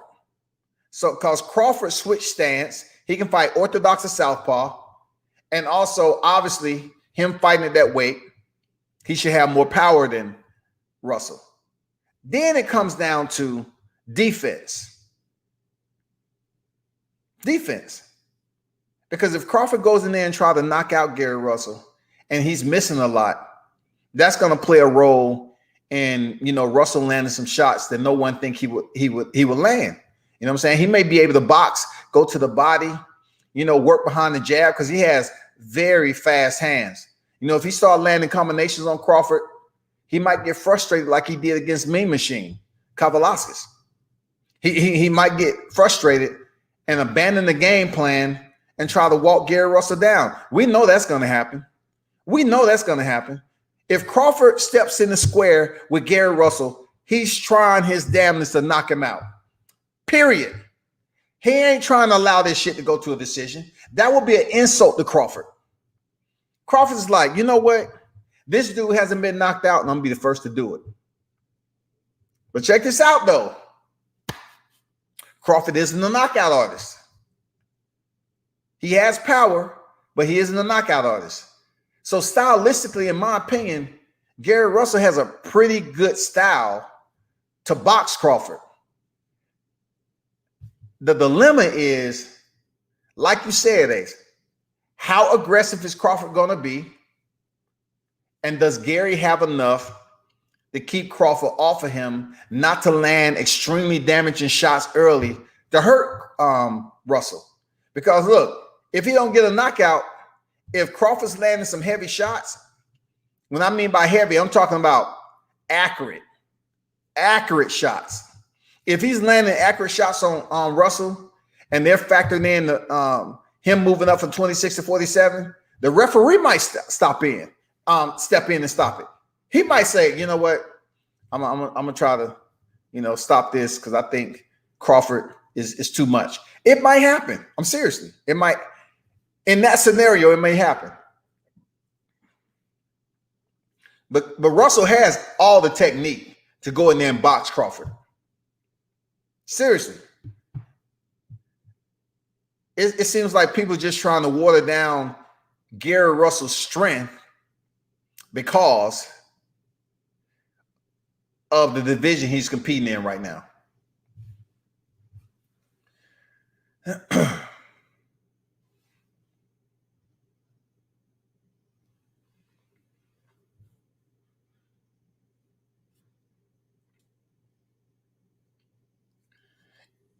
Cruz say facts. Gary got the faster hands point. Yeah, man. Gary Russell has the faster hands. And if you think it won't make a difference, it absolutely will make a difference. Now, where the problem is going to come in is, of course, I'm not sure if it's going to be a rehydration clause in the contract. You know what I'm saying? If I was Gary, of course I would have a rehydration clause, because we ain't trying to have Crawford coming there as a junior middle. You know what I'm saying? We got to have a rehydration clause in there. We got to suck every minute advantage that we possibly can. And that's one of them. He can't come in here at 154 and all the other shit. He has to be close to the weight. He has to be. Because we know Gary, in the interview, he said he was about 141, I believe. So he's a 141. He's 6 off welterweight. You know what I'm saying? You can do the math, man.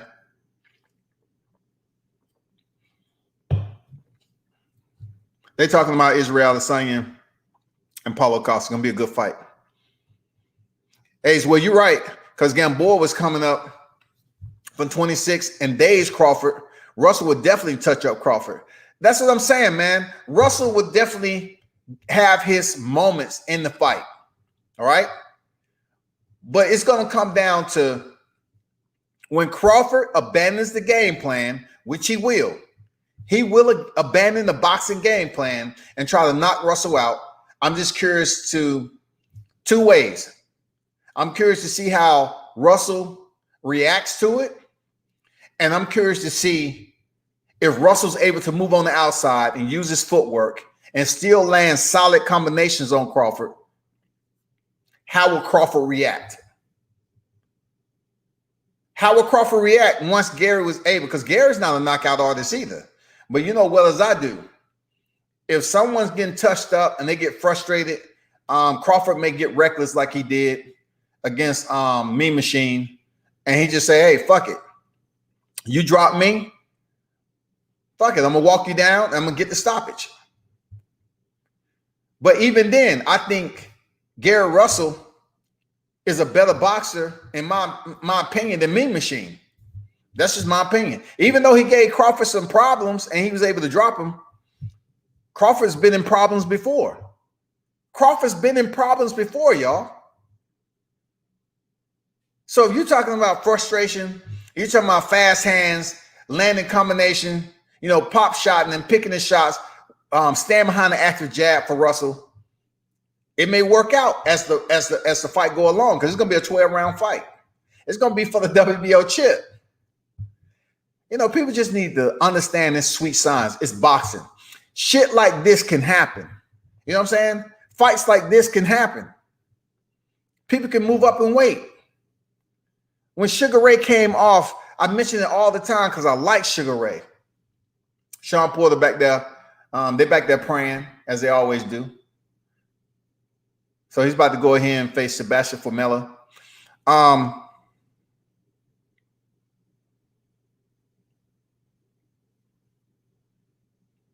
It will be interesting, man.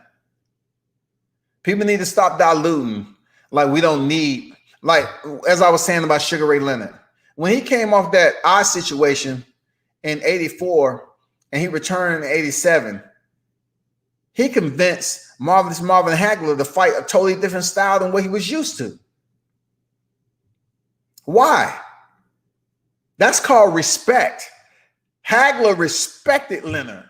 Even with him being out of the sport, he came back and moved up the division. He fought a higher division. I'm not sure how many. I don't know if it's 2 or not, but he came back. He fought at a higher division and ended up picking up the win. He ended up fighting, Lenon, who's a light heavyweight. He ended up fighting him at a catchweight.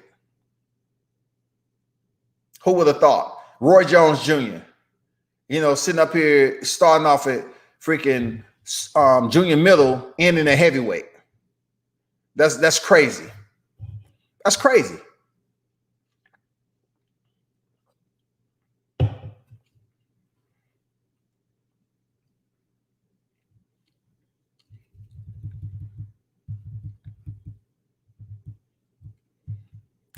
I don't know, Cruz. I don't know, man. I don't know, because people are sleeping on the technical ability of Gary Russell Jr. People are sleeping on him. Look, Cruz, check this out. Ace, Cruz, whoever's in the chat, check this out. This is a generalization. If you are a boxing fan, you have to put aside the disdain that you have from Gary Russell just using social media to call out people. In his heart, that's what he chooses to do. Put that aside. Let's talk about pure boxing skills. Pure boxing skills. That's what it comes down to. Pure boxing skills. That's what it comes down to. Who has ran over Gary Russell Jr.? We already heard the story about the fight that he took with Lomachenko, having to drop weight. Excuse me. Going to a scale, and he thought he was 1 pound off. And then he went to another scale and found out that was the true weight, and he was 5 pounds. He had to lose 5 pounds quick. So, him giving the dehydration backstory is not an excuse. He took his loss, and it makes sense though, because anybody who attend fights, fighters can take a test weight. You can do a test weight. It kind of puts you in the ballpark figure on where you at leading up to the weigh-in.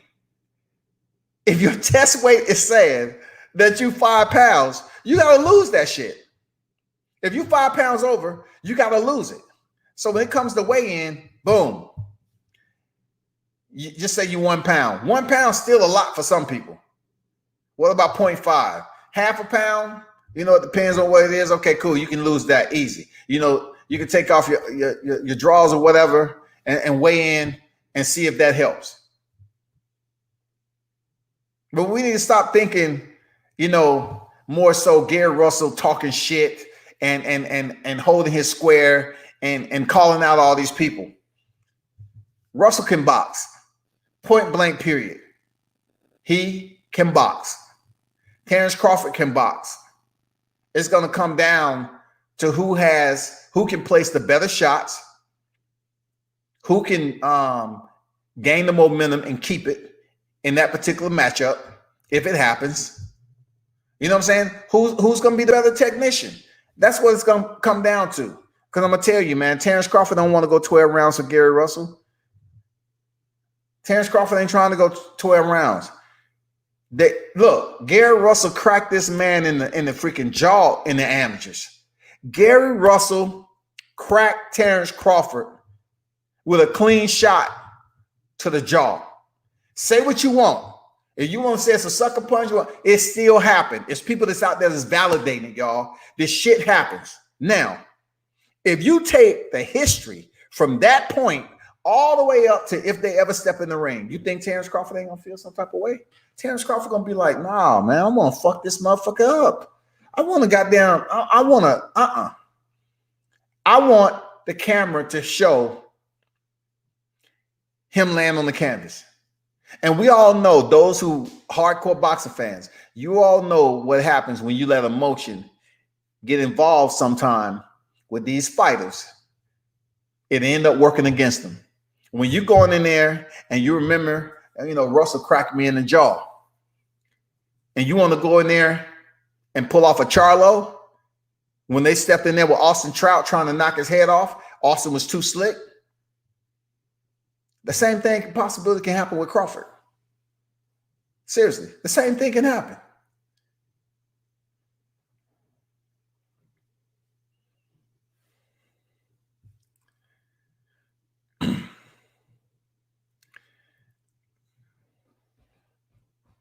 Cruz, you can say he didn't fault nobody, but nobody's took his belt in 5.5 years.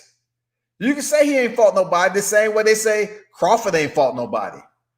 Yeah, Gamboa's name comes up to the surface and float around like a rubby ducky. But guess what? They would say, oh, he came off a hiatus. They exclude the fact that Gamboa, his Olympic pedigree, and what medal he was able to earn after Olympics. They just look at him, they say the same thing. Gamboa, he was coming off hiatus. 50 Cent had him on the shelf. He wasn't no good. They say the same thing. So if Johnny Gonzalez is going to be the one that gets all, you say, oh, he wasn't this, he wasn't that.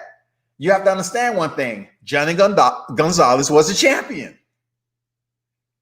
Russell lost the fight for the vacant against Vasily, and he defeated Johnny Gonzalez. Not only did he defeat him, but if he wasn't so good and he was washed, Gary Russell washed him the way he should. He knocked him out.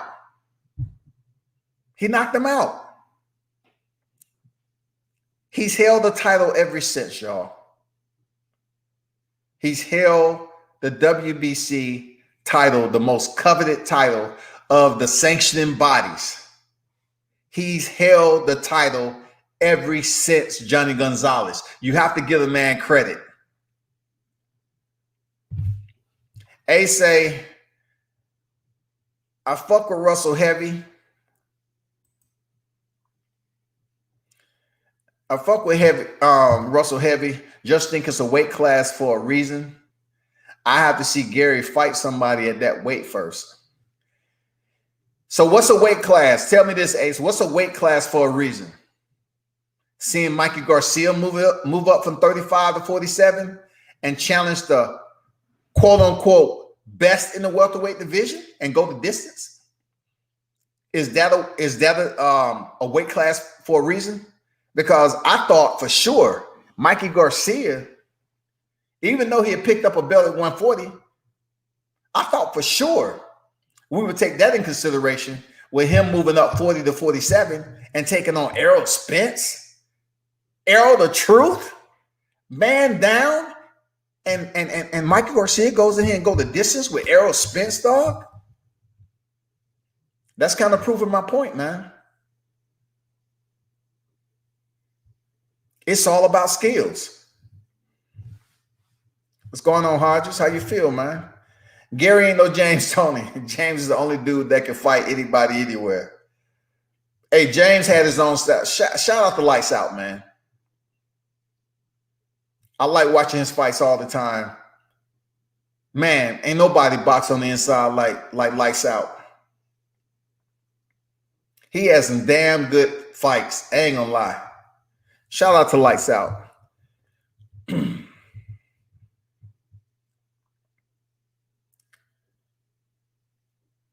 He said, how you undisputed without fighting anybody? Bud was undisputed. I know he was undisputed at 40. But as I was repeating the language that people say about Bud all the time. He ain't fought nobody. That's why I say generalization. I'm generalizing the language. You say Gary Russell haven't fought anybody, and I'm saying they say the same thing about Terrence Crawford. They say that the biggest name on his list, in the process of becoming undisputed, was Gamboa in his career, right? And then him stepping up to face freaking Julius Ndongo, collecting those belts. You tell me.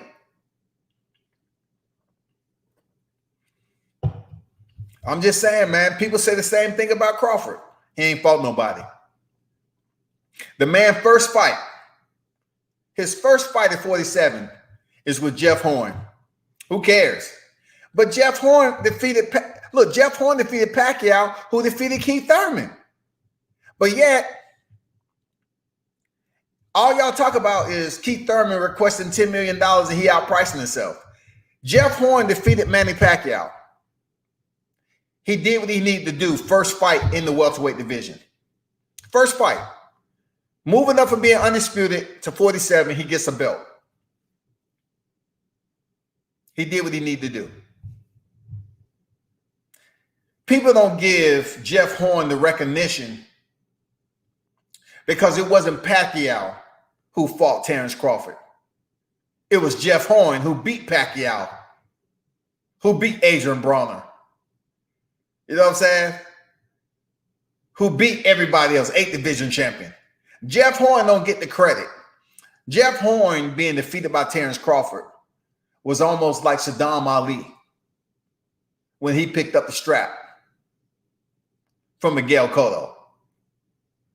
They treat it the same, y'all. You know what I'm saying? They just don't want to give the man no credit for doing anything. And then, of course, you get the fight with Joseph Benavidez. The first thing that comes to people's language, oh, he had one leg. Man, Benavidez, he was a tough opponent. Real talk. He's a tough opponent. Seriously.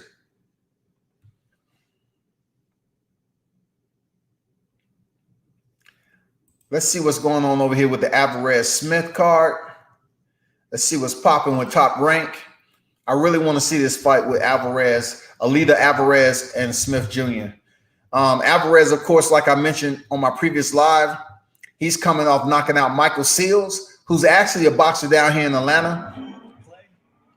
Fighters can't get fights, but here you are, 5 wins in 2020. Talk to me about how that's made. Clay Collard, once again. Real quick, I just want to give a shout out to Clay Collar's on a freaking tear. Winner by TKO in the second round. This dude, mixed martial artist and boxer. And obviously he was fighting a dude that was a soft touch. I mean, he's not a knockout artist. The dude didn't want to be in there. He was collecting a check. Clay didn't even hit him that hard. Anyway.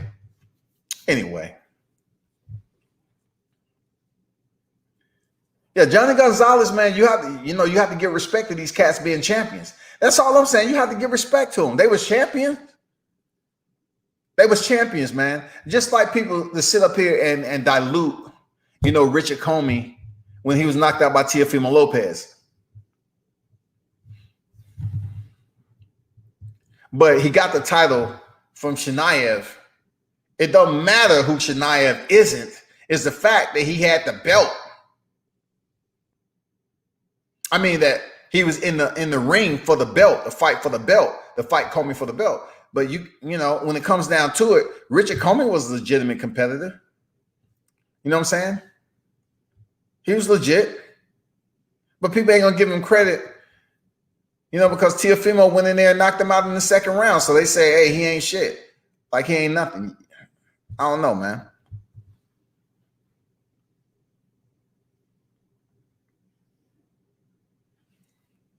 Let me see who's over here. Hagler had no respect for Ray. He was desperate for Ray. I agree with that. He was so desperate that he fought a whole different style, which wasn't smart at all. I don't know what he was eating or drinking before he went to the damn ring. But he was the same cat that said, it's hard wearing getting up the train when you're wearing silk pajamas or sleeping on silk sheets, or whichever one it was. Maybe he had on silk pajamas or sleeping on silk sheets, and he just felt like, damn, that sleep right there was all good. That's the best sleep I had. I'm just gonna goddamn switch it all up and give Ray a different look and see if it works. And it was the worst thing he could have did.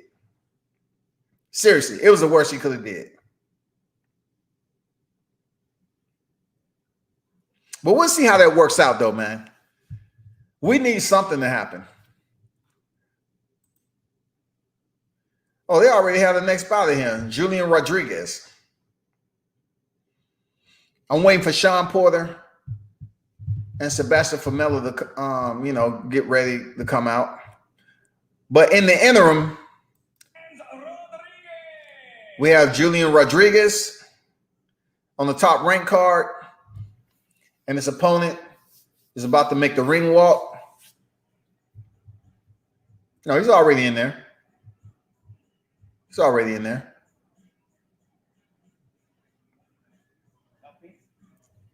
He looked like Okay, gentlemen, we went over the rules in the dressing room. I want to remind you, I expect a clean fight. Protect yourself at all times. God bless you both. Julian Rodriguez was a very good amateur at a very young age. Dre, by the time he was 10, he was #1 in the U.S. He was sparring with pros as a young teen. His amateur mark was 221-9. I appreciate it. At the National Golden Gloves Appreciate it, man. ago, but his pro career here at 25 has had some interruption delay because of a shoulder injury that had him out for 22 months before a 2019 comeback. He's a good fighter. He's a great talent. 6 years in, he probably got to take. He said, "Thank you for your service." Yeah, I appreciate that, man. Real talk. Salute. You're not seeing a lot of skill right now. Rodriguez is out strong in this fight, man. Oh my God, he's landing some. He had like a 6 to 8 punch combination just then. I mean, it was very solid to the body. The same thing I was telling Nathaniel Gallimore. This guy's all over. He gets the knockdown, and it's only 2 minutes. It's only 2 minutes and 10 seconds in the first round. It's legit knockdown. He's overwhelming this guy, Loreno. Rodriguez is all about the business. Oh man, stiff right to the body. I like how he's punching at range, man. Hooked, left hook to the body up top. Look, he went left hook to the body and left uppercut. Man, he's landing some bombs, man. And this is only the first round. I like how he went 1-2 up to the head, and then he finished it up with a left hook to the body. Smart, man.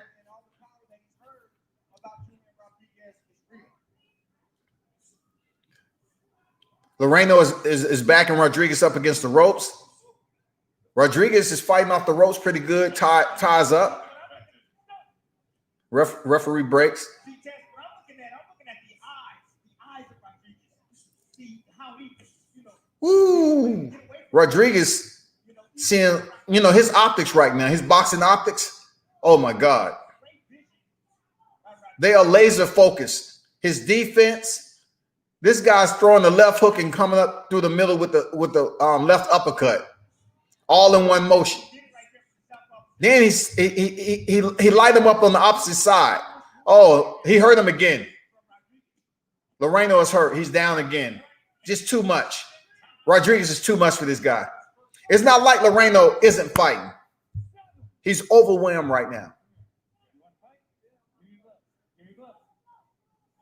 The referee said, "You want to fight?" Say, "Yeah, I want to fight."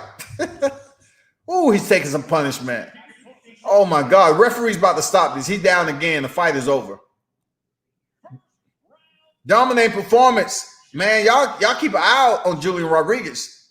Man, dude put on a very entertaining first round stoppage. I ain't gonna lie.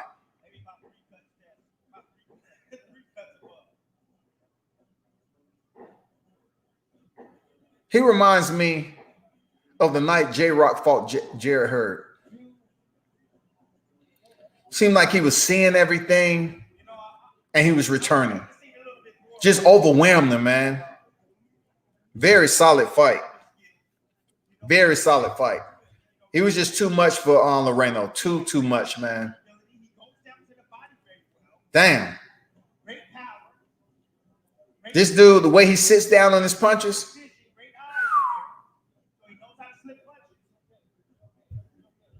Very good fight.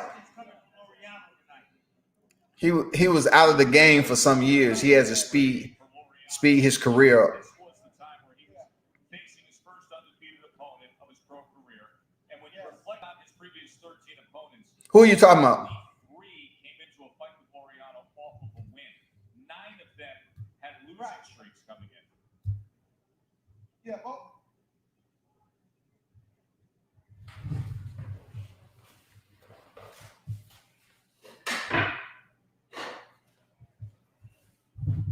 yeah, Joe, really quick. Well, Formella is in the ring now. About time. I'm curious to see what the 22-0 Formella, Formella.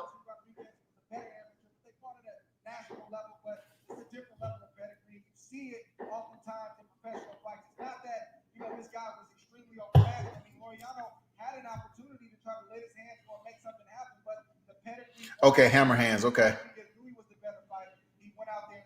He's an exciting fighter, man.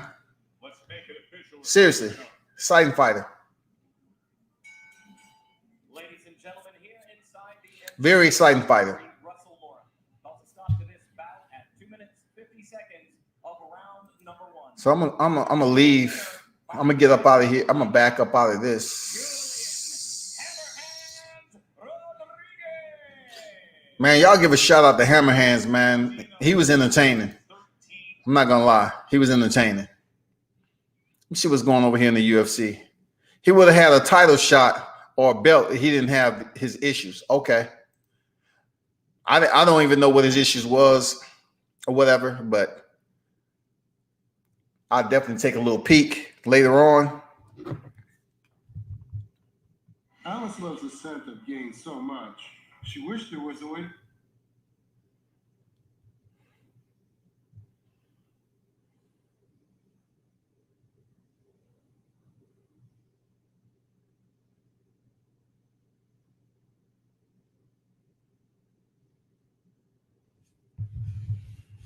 Sean Porter ring walk. Let's go. Showtime. Let's go. Showtime.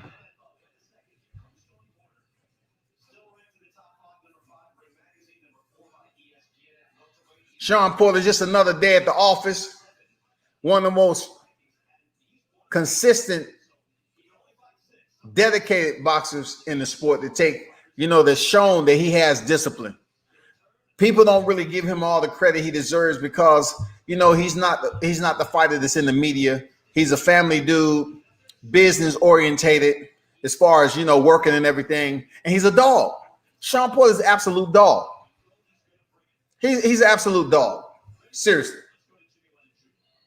He may not be the most favorite fighter because, like I said, he's not as popular, and being a part of the culture. Whoever ties his ties, they need to see me. I can get that knot right there much smaller. The knot shouldn't be this big. The knot should be about like that. You know what I'm saying? Nice and sleek, tight. You know what I'm saying? And then, Sean Porter coming here wearing green suits, be setting the brothers back like 15, 20 years, with the fashion. But when it comes to boxing, man, mad respect for Sean Porter and Kenny Porter. Much respect, man.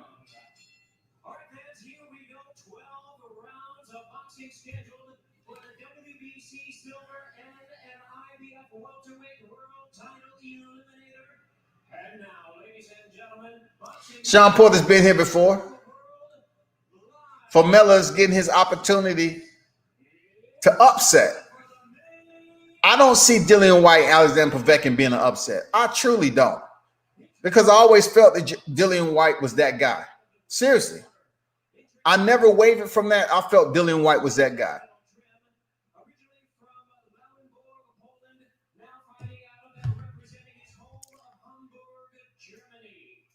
Coming here, it's your chance. It's your opportunity there for Mella to to show the world that you're a legitimate challenger. You win this eliminator, you're in a whole nother stratosphere, homie. You know what I'm saying? How you see this fight going, Cruz? How you see this fight? You see it going the distance? And if you get a knockout, what's your guesstimate? When they prayer Kenny Porter, Sean Porter, salute to the generals of boxing. OGs of boxing. He won't be truly appreciated till he out the sport. You know what I'm saying? You just had a second child. Congrats on your newborn.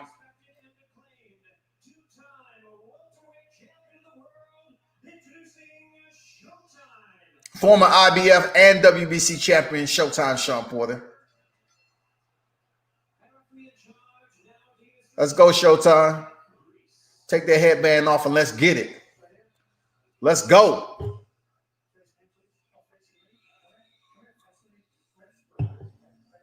Who that's Jack Reese? Yeah, that's Jack Reese.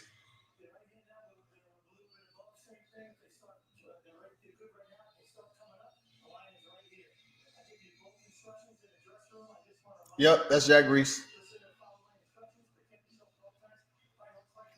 Will we see a different type of performance than what we expecting from Formella? We expecting Sean to go in here and give him the business. Don't be shocked if we get the Yordenis Ugas type of energy. I don't know, man. You know, he can box. Formella can box. But we don't know if he's going to give you that Errol Spence energy or the Yordenis Ugas energy. Or we might get the DSG. Okay, he's coming out. He's boxing right now. He's not in his chest early. Sean's being nice. Jab to the body. Set the jab to the body. I like the head feints that Sean Porter's giving early. He's giving the head feints. Formella landed the jab just then, bounced it off Sean's head, but Sean get hit. Know this, Sean does get hit. Formella, he's remaining poised early, you know.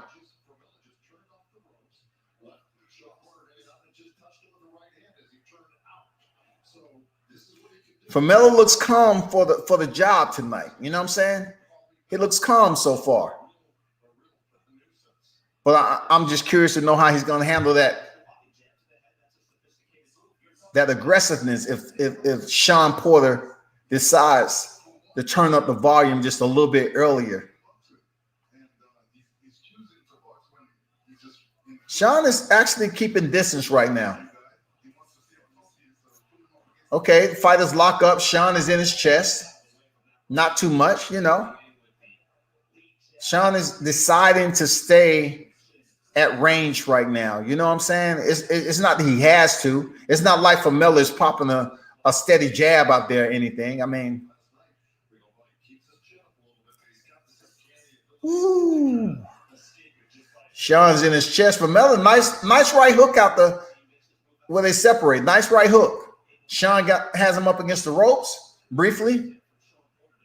Landed a couple of shots. The fighters reset in the middle. It seems like Formella jab is just super slow, but it keeps bouncing off Sean's forehead. Oh, nice stiff jab by Porter. Nice stiff jab by Porter. And Formella returns the favor. He pops his jab off Sean's head again.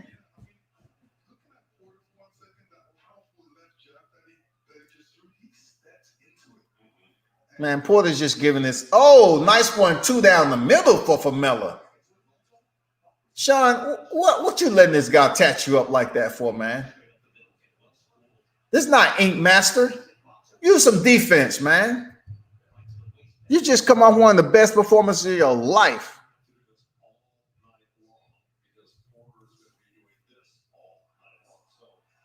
Sean Porter's deciding a little bit, you know, when he gets on the inside to be dirty, but he ain't in a rush. Seriously. Like, Formella got through the first round, y'all. It was simple. Both fighters landed some good shots. But we don't see Sean Porter coming out with any type of urgency, like sticking to the way we used to seeing Showtime.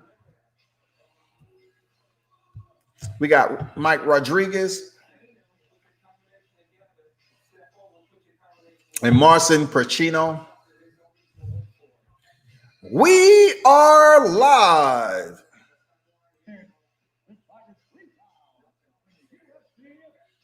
I'm not gonna do it. I'm not gonna cross thread. I really want to. I'm just gonna check this fight periodically. I'm not gonna commentate on it.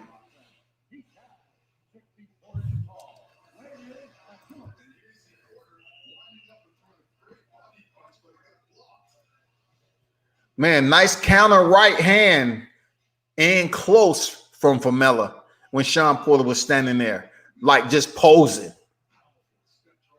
It was very swift right hand by Formella. Let me see if Sean Porter turned it up just a little bit. Formella haven't really shown me anything, special, except that, he's 22-0 boxer. He can box. Sean Porter roughing him up a little bit. Okay. This right now, Sean's giving us the Errol Spence energy. He's stepping in with the doubling up on the jab. He's getting in his chest. I like what I'm seeing. He's roughing him up. Ooh, that dog. That dog. Sean Porter giving him that dog. Bull Mastiff, Rottweiler, boxer, Pit Bull,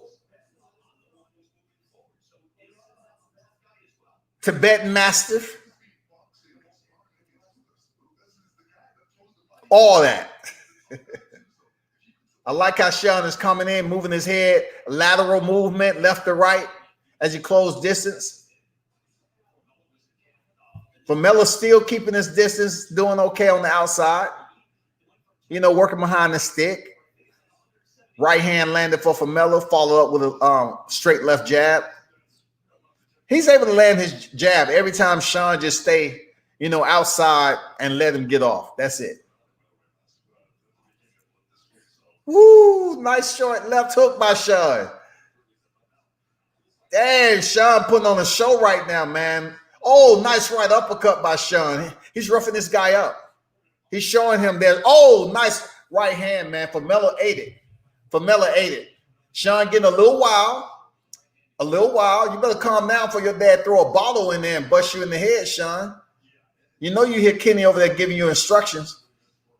You better calm your ass down and just stick to the game plan. Nice double jab by Formella, but Sean ate it and returned his own power shot.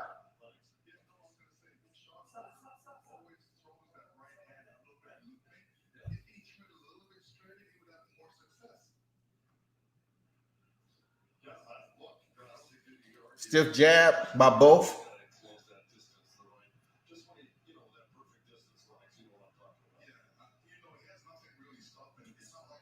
Sean's using that left hook and left uppercut really nice. I like that. Woo. Sean's doubling up on the jab. He got caught with the left hook coming in, but it was light. You know what I'm saying? It was light. It didn't have that much mustard on it. Man, Rodriguez is killing. He already done knocked out Marcin. That's why I didn't commentate on it. Rodriguez knocked him out with ground and pound elbows. That's why I didn't even commentate on it. Let me see what's the live chat talking about.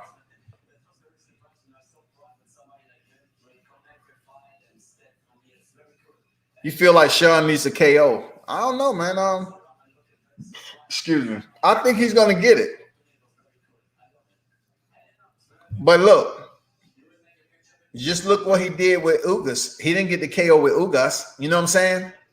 So Sean Porter, like someone said earlier, Sean Porter fights to the energy of his opponents.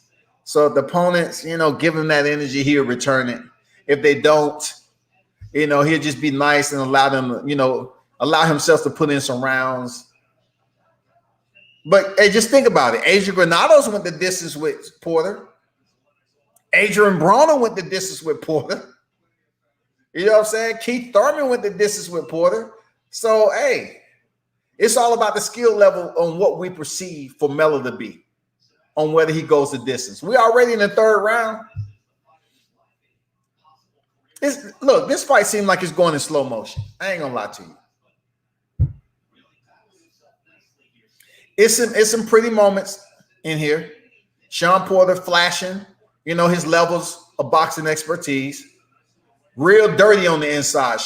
Sean Porter is so freaking quick. Woo! He is absolutely on the bezel when he gets on the inside. Oh man, he doubled up on the left hook, bouncing Formella's head back. Formella's trying to step back and do the check left hook. But come on, bro. You actually think that's gonna work with Sean? Like, even if you land it, you think it's gonna work? Sean steps in with a left hook to the body. He's abandoned the jab a little bit.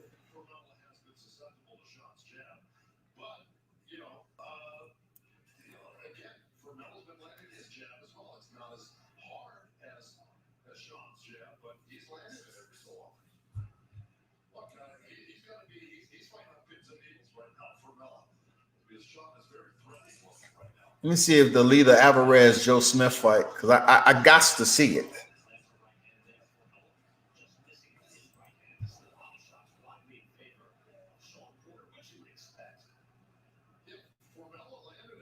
I like the little crowd audio that they have in the background. At least give us something.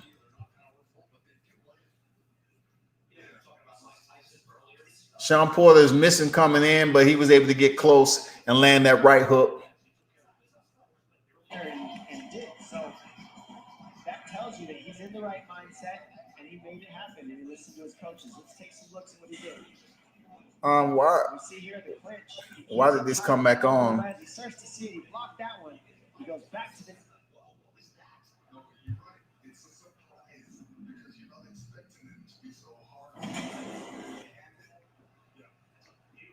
But Sean's come from the school of Shane Mosley. They call it power boxing. It's rough and at times can be ugly. You ever got that right? Look at Sean right foot. He has it up, meaning he's looking to land the right bomb. Porter on the inside, man, keeping it. Oh, yes. I like how you stepped around like that, Sean, and hit him with the left hook. Pretty. Oh, he landed the right hook of his own for Miller. Look, I don't think Sean is worried about being hit by Formella, for real. It's like boxing your little brother, man. I don't think Sean is really worried about any shot that Formella has going on. He's just sitting there getting rounds in. Seriously. For everybody that's tuned in, man, we pretty much see how this fight is going. I don't see Formella getting any stronger as the fight go along. I don't see it. I don't see it at all.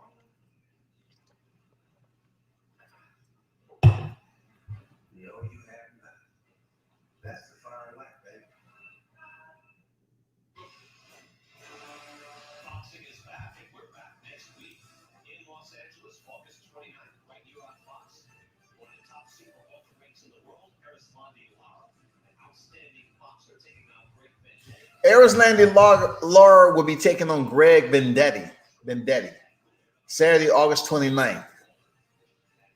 And then Yordenis Ugas is taking on Abel Ramos, WBA World Welterweight Championship.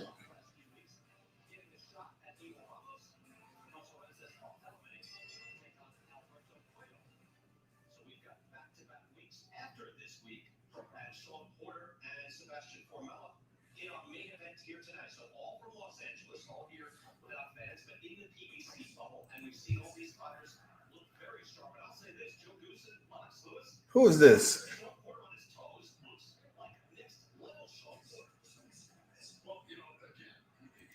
He weighed in at 159.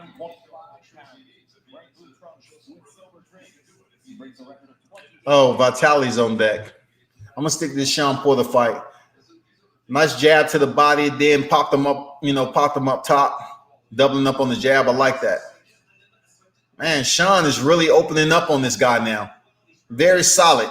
He's not extremely wild, but he's showing there's levels to his game. Sean looks very good right now, man. He's landing, wherever he feels like it.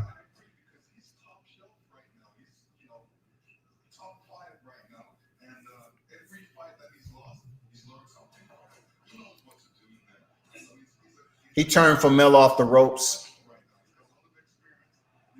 Man, Sean Porter closes distance very nicely. He's just moving around with this guy right now, to be honest. He's moving around, y'all. That means he's putting in some work, moving around. He's right. He's really not nice straight right hand, man. Lined him up nice with that hard right hand down the middle.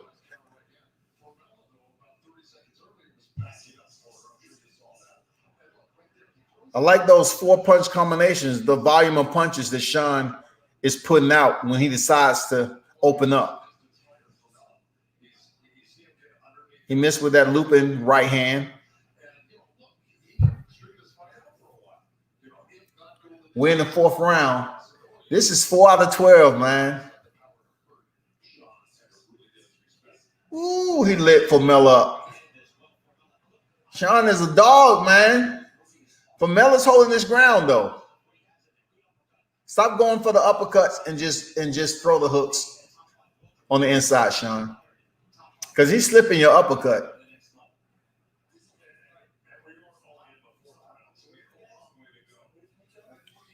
Man, we're only in the 4th round, and like I said, this fight seems like it's going in slow motion, y'all. Oh, shit. Oh, Rob Brandon's on deck. All right.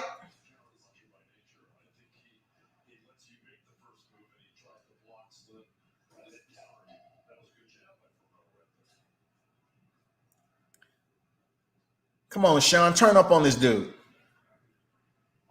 Stop playing around with him. Stop carrying this dude. This guy's just there as an opponent, Sean. He's not going to get any stronger. You definitely ain't getting any weaker.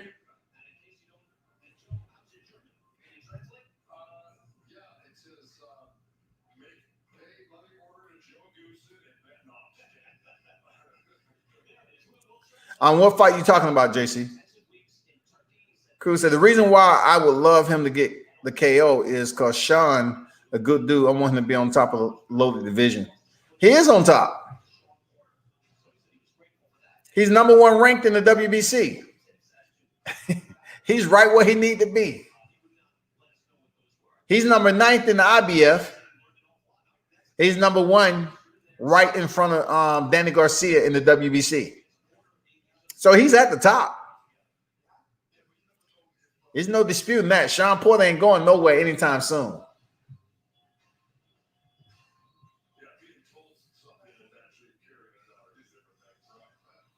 But he need to turn up on this dude, man. It's the 5th round. And this is almost like a sparring match, man. It's really nothing that Sean Porter has to be worried about. The dude can box. Fundamentally, he's sound and he can go in there and box. But, you know, ain't shit going on here. You know, Sean Porter's getting some work in. Getting a nice check.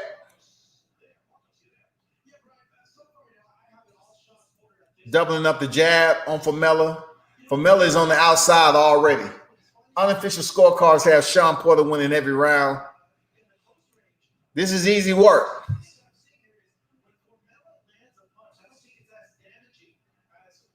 They just said when Formella lands a punch, they don't think it's as damaging. No shit.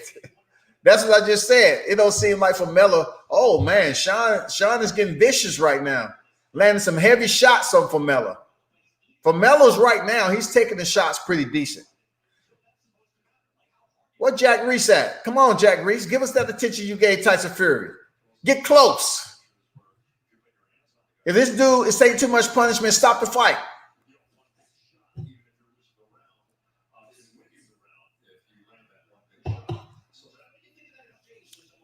I'm going to read you what Teofimo said.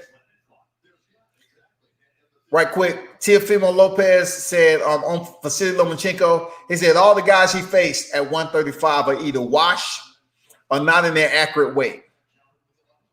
He's not a true lightweight. I'm not getting strong. I'm only getting stronger and smarter working on my craft. He's 32. He has more than 400 fights. That's a lot of wear and tear. That's fact. That's fact, Gordo. Man, hard right to the body by Porter. roughing him up on the inside. Now Formella is like fighting for his life. Sean is doubling up on the hook to the body, going up top. Formella is just like there trying to survive right now. Stop lunging so much, Sean. You don't have to. Just get close, get to the body, and then you're going to get the head. Just take your time. This is easy work. This is easy work. Don't let that motherfucker land on you no more, man.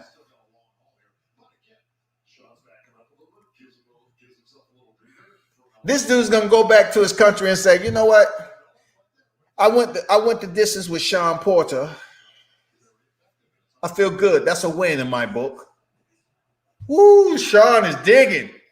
Woo, Sean is digging. Showtime. Showtime. Sean Porter just dogged him that round. Easy work. What y'all think about the fight? Just easy work. You know, if it wasn't for Sean Porter, man, this fight shouldn't even be televised. If it wasn't for Sean Porter, you know what I'm saying? This fight shouldn't even be televised, dog. Man, damn, y'all. Hey, we boxing fans, right? We boxing fans. You know what I'm saying? Shit.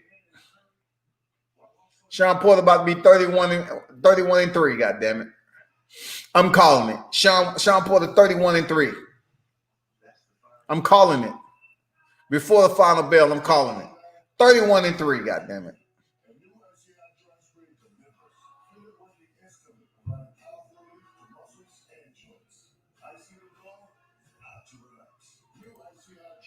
Rob Brett is doing fairly well over here against his opposition. Oh shit. Man, WWE. I haven't watched that in forever. People, we're in the 6th round. Sean Porter's pretty much had his way with his opponent, Formella, who's about to take this L. His record is currently, as we see it, 22-0. But let's just make sure we put opacity onto that. We fade that out just a little bit as every round goes. You know, fade it out because it's about to be a 1. Big facts. Big facts.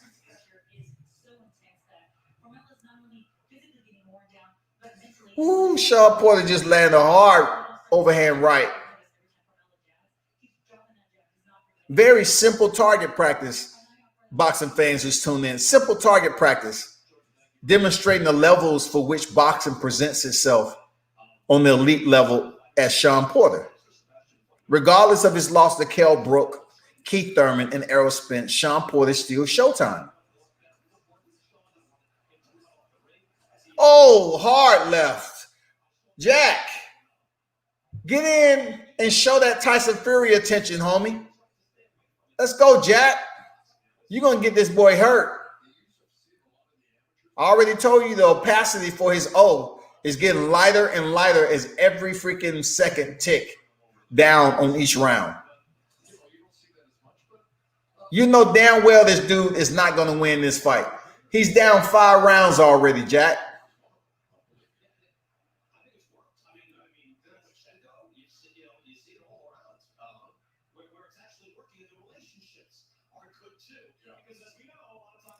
Oh my God, doubling up, tripling up on the jab. This guy's getting paid a pretty decent check to get this punishment. Sean on the inside. Nice solid power punches on the inside. I like the volume of Sean. He's really digging hard on this guy Formella. You know, some of them off the elbow, you know what I'm saying? But still, even the elbow is the arm. It slows the fighter down after a while. You can take shots on the arm, still it's going to slow you down. It looked like Formella is hurt right now. It looked like Formella is hurt right now. Sean is on him hard. He's on Formella like bees to honey.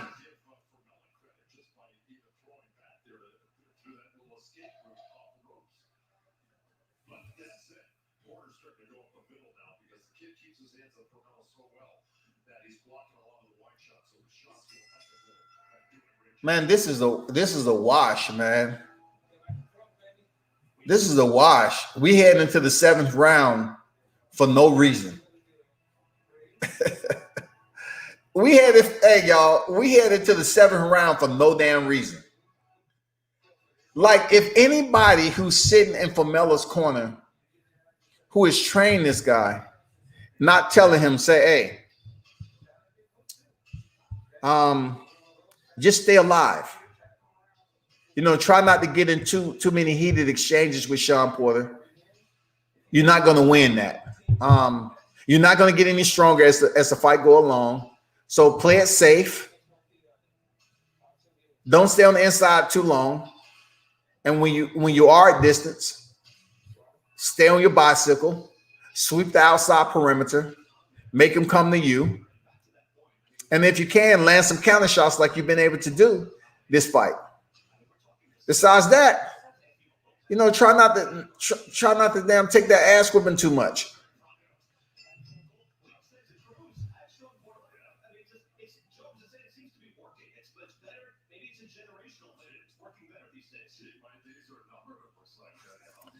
Wow, Sean Porter just lunged in with a left hook, y'all. It didn't land clean, but it's just the fact that he did it because he don't care. 145 total shots landed. Formella, every time he gets touched up, he backs up and reset. Sean Porter just need to rush this guy and push him up against the ropes. But to Sean Porter, he's so comfortably ahead, I'm not sure how much a sense of urgency he wants to put into this fight. Oh, nice three-punch combination. Nice. Okay, Sean backing up saying, look, the first time Sean is showboat right now. The 7th round, Showtime say, okay, let me give you a little bit of two-step. Formella moves forward. Oh, Sean calling with a freaking straight left. Ouch. Woo. Jack, you better get this guy out of that ring. Only because Sean Porter's knockout ratio is not high. That's the only reason why Jack Reed's letting this fight go on. Because Sean is punishing this guy. Punishing him.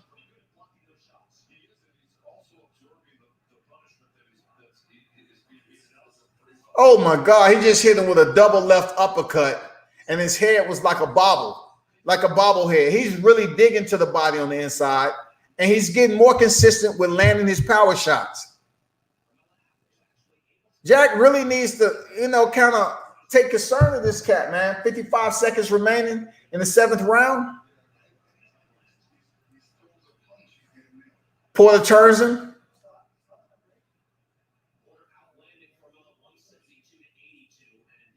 172 to 82. Porter's outlanding this guy 172 to 82. Why is this fight still going on? You just want us to see a boxing match, the main event? I mean, it's not like we have a crowd in attendance. Alida Alvarez sitting there chilling. They gloved up already. Just wait for this fight to be over. Sean Porter with doubling up on the jab, on the balls of his feet, dancing, feeling good, in rhythm, showing this young, look, he's showing this young challenger there are levels. Oh my God, Jack Reed stopped the fight, shouty. Oh man, I thought he stopped the fight. It was the end of the round. Man, somebody better talk to Jack Reese. What y'all think about this fight, man? If y'all watching the fight, do you think it should be stopped?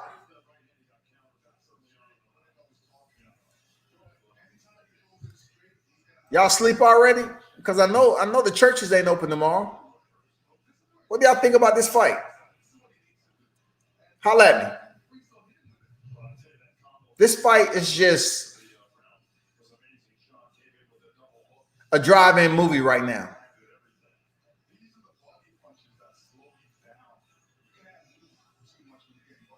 This is like I Am Legend. It's only one primary actor that's doing all the work in this particular fight. And that's Sean Porter. This ain't Transformers. You're not going to get anything different out of the ordinary.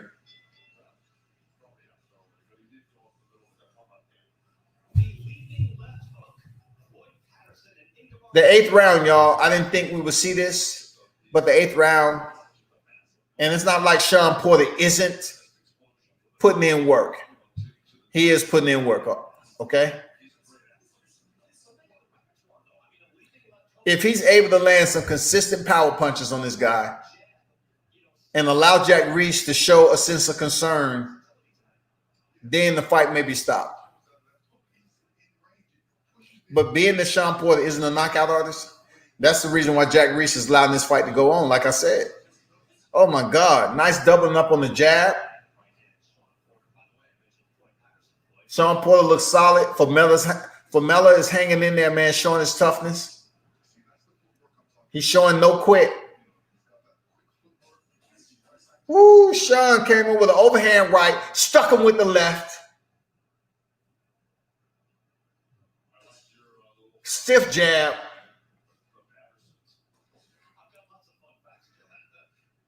He just sent one of them ooh-wee jabs down the middle. Oh, wait. Man, doubling up on the uppercut now. Sean is on the ball of his feet, bouncing around, you know, showing us that Larry Holmes. Oh, my God, he got this guy up against the ropes, digging to the body, roughing him up on the inside. This is like,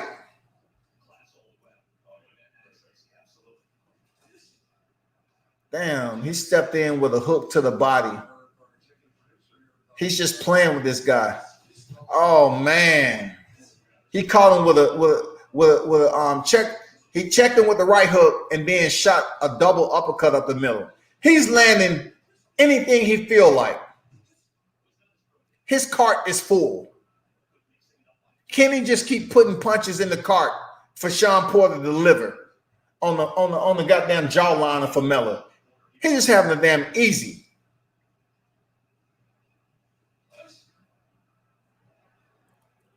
And you know what they need to do, y'all? They need to cut that crowd noise off. They need to cut the crowd noise off. So Formella can focus on coming up with another game plan. Because right now he's just getting his ass whooped.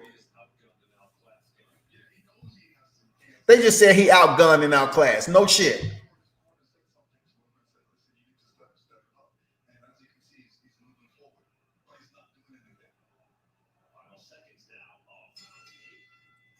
Sean Porter just gave Formella the nod. He's like, yeah, you know, you stayed around another round. Okay, all right, cool. Errol Spence, Danny Garcia, November 21st, PPV for the Unified World Welterweight Championship. You know, Errol Spence currently holds the WBC and the IBO Welterweight Championship. You know, we're talking about a fighter who came in at 154 and, you know, dropped down to 147 on his third fight, I believe. He has since risen. You know, his biggest fight to pick up his first championship was Kell Brook, the same Kell Brook who, you know, took Sean Porter's belt. You know, he ended up stopping him with, I think, the 11th round.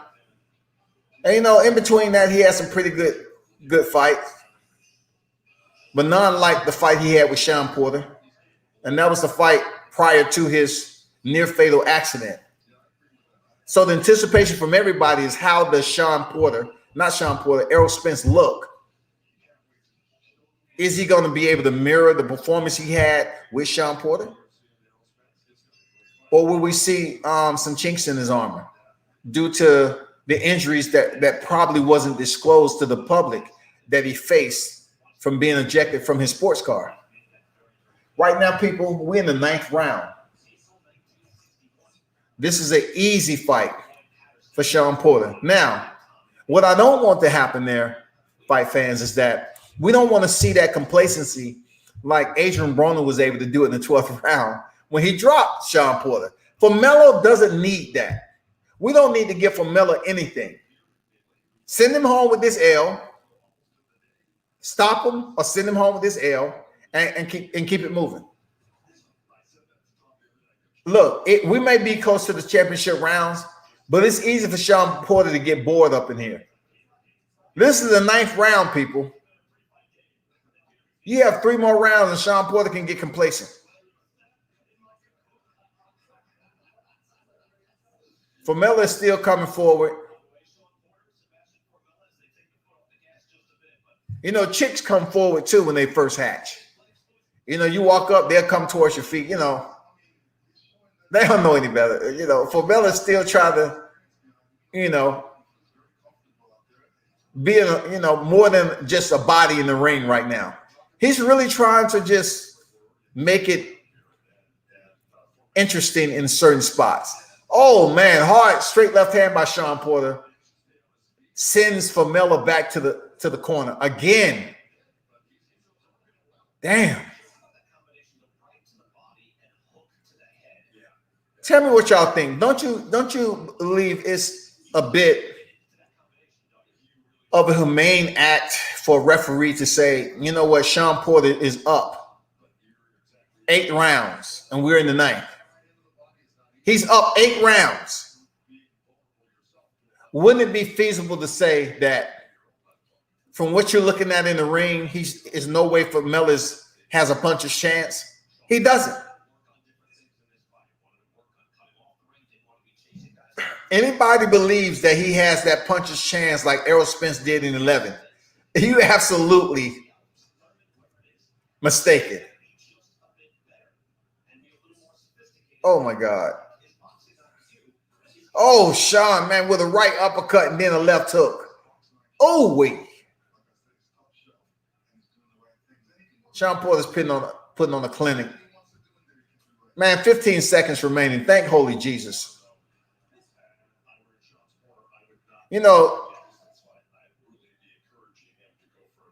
what did they just say? Listen to what they just said. If I was Sean Corner, I would be encouraging him to go for a knockout. I would not let this go the distance. I agree. All in favor?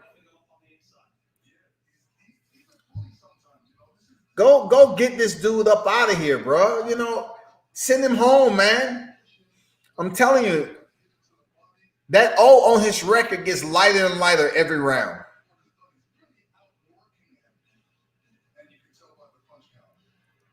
This dude is outclassed, and you know what, Jack Reese, I expect more from you. Really, I do.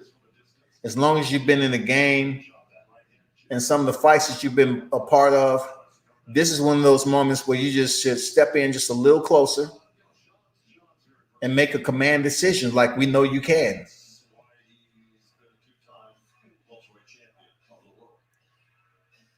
You can make that command decision, Jack Reese. But just because Formella is moving his limbs doesn't mean he's still in the fight. He's down 9 rounds. And if the judges was nice, they might have gave him a round. But he's down 9 rounds and we're close to the porch of the championship rounds. Why continue to let this fight go? Let me see if Alvarez is on deck yet. Okay. Rob Brandt, he won the fight. Congrats to him.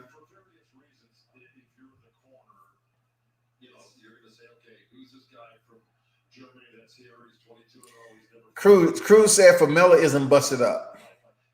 And he's kind of punching back, so that's give Formella life. Yes, it gives him life. It gives him life. Man, he's being punished. A lot of fighters does not get cut up.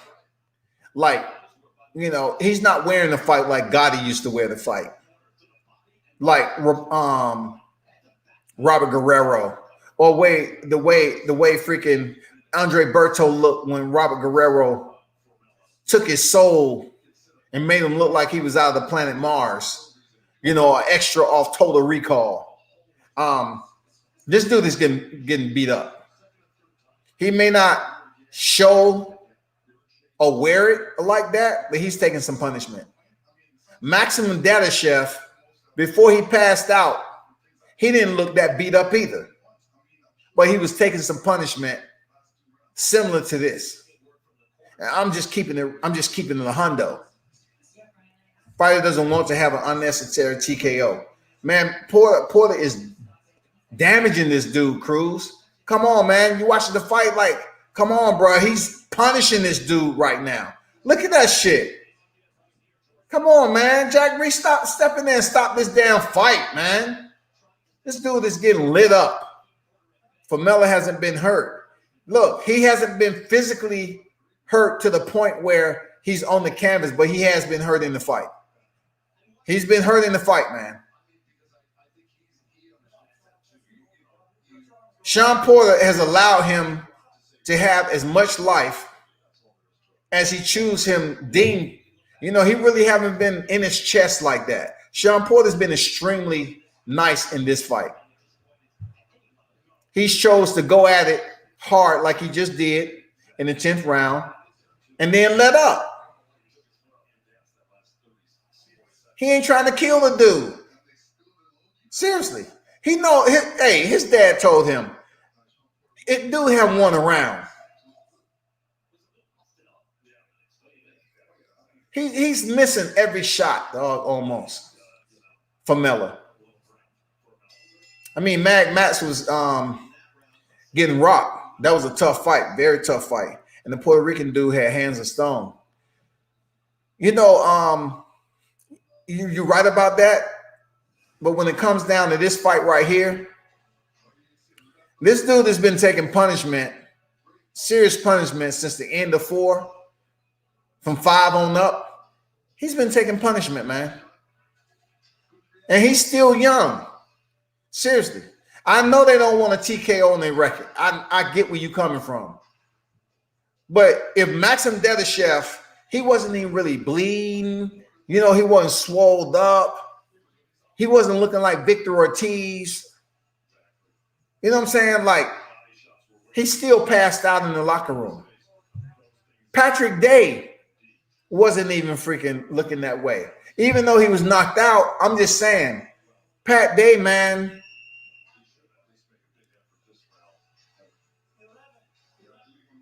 Sean Porter's being nice, man.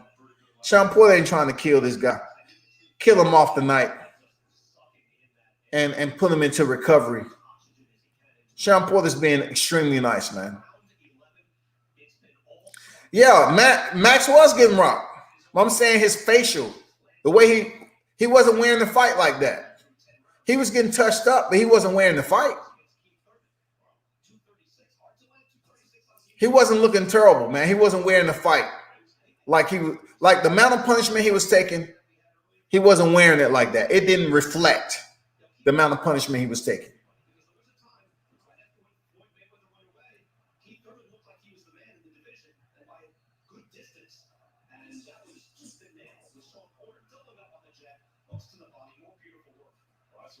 That's what they call him one time. Again, I'm impressed with Formella. We kind of, gave him that benefit. Formella is tough. 257 landed for Porter to Formella's 121. Come on, Cruz. It's a time and a place, man. You just have to take it for what it is. 258 to 122 shots landed. 258 to 122. Jesus Christ. Damn.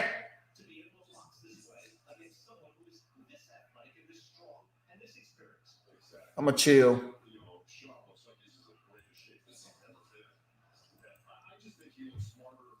Turn the crowd music up, please, because I'm getting tired of hearing Sean Porter's punches bounce off this dude's body and head. Oh, my goodness, man. Sean Porter is just putting the body work in on this guy. That's 4 shots, 6 shots to the body right there Formella, he allows Formella to reset. He allows him to move off the ropes and reset.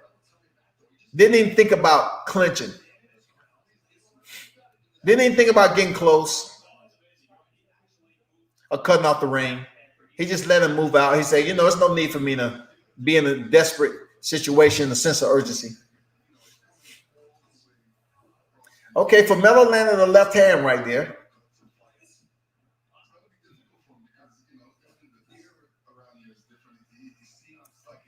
We have 20 seconds left. Yay. 20 seconds left in this beating. I wish nothing but the best for Formella. He showed heart. He showed that he's resilient. And I hope everything is good with this guy. You know what I'm saying? I really hope everything is good with his health after this fight, because one-side situation. This is a one-sided situation. Yeah, I have. He has been hurt. Absolutely. I'm looking at the fight on the 80-inch. He's been hurt. You know what I'm saying? He's been hurt. Just because he hasn't been on the canvas of one knee doesn't mean he hasn't been hurt. He's been hurt. But when he did get hurt, you know, Sean Porter chose not to give him that same energy consistently, like that Errol Spence energy. Hold up for a second.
Is it still going on?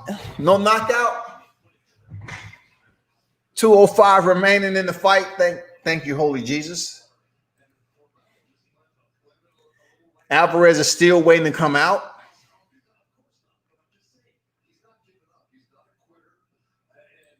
Now they're giving this guy Formella. They're saying, you know, hey, let's boost him up a little bit for making it to the 12th round against Sean Porter, who's pretty much been an usher.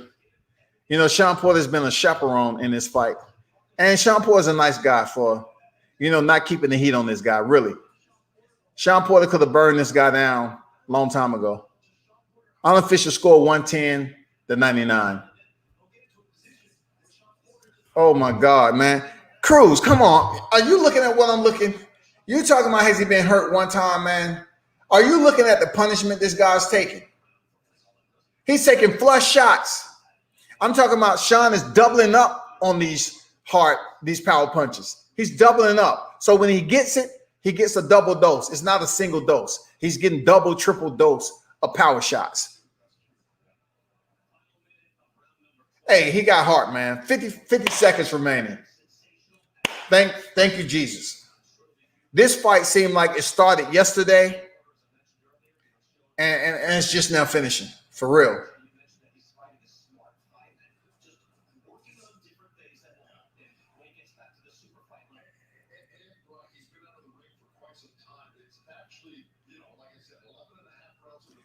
I seen what you put up there. You know how big it is for Formella to say he went 12 rounds with Porter. Yeah, it's gonna be big, and it's about to happen. It's about to happen, but that has been gone since the 5th round. Sean is trying to stop this dude, but Sean is not a power puncher. 10 seconds left. Yes. 10 seconds left. Let this guy go to the freaking EMT, get checked out. And he has bragging rights to say he went 12 rounds with Sean Porter. He's going to be talking about this on the plane ride home. I just went 12 rounds with Sean Porter. That was me. That was me. Well, mate, did you win? Oh, hell no, I ain't win. I mean, he won every damn round almost, but I went 12 rounds with Sean Porter. That's what we need to focus on. I went 12 rounds. It's going to look good on my resume. Now I'm 22-1, and Sean Porter improves to 31-3.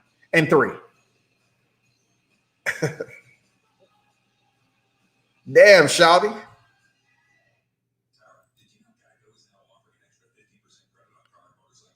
Man, they up here showing Chick-fil-A, all that.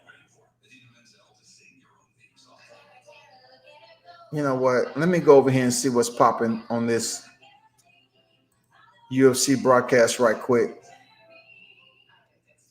Because I know.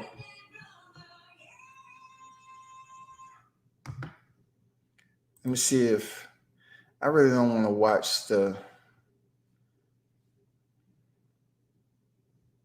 Let me see if they're even on the main event. It's going on 11, so they should be. Oh yeah, they got the main event on deck, and Frankie is bloodied.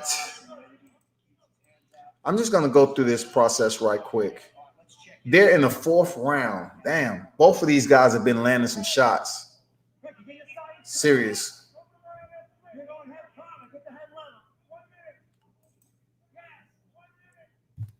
Both of these shots both of these fights have been taking punishment. Pedro with the left high kick. I'm still waiting on the decision of Sean Porter. It's close, Sean Porter and Formella. Okay, Frankie close distance, lands some shots. Pedro is nice with the jab, man. He's stiff with the jab. This is the 4th round out of 5. They have one more round left. And Frankie Edgar, he's coming down from 145. So you can take a guess. Oh, nice knee up the middle by Pedro. Pedro seemed very active, man. Oh man, spinning, reverse kick by Frankie Edgar. Both fighters are fighting orthodox. That's what I'm saying, man. Frankie Edgar is taking some serious punishment in his career. And not only that, he took that at featherweight. Now he's dropping down to bantamweight, a lighter weight as an older fighter.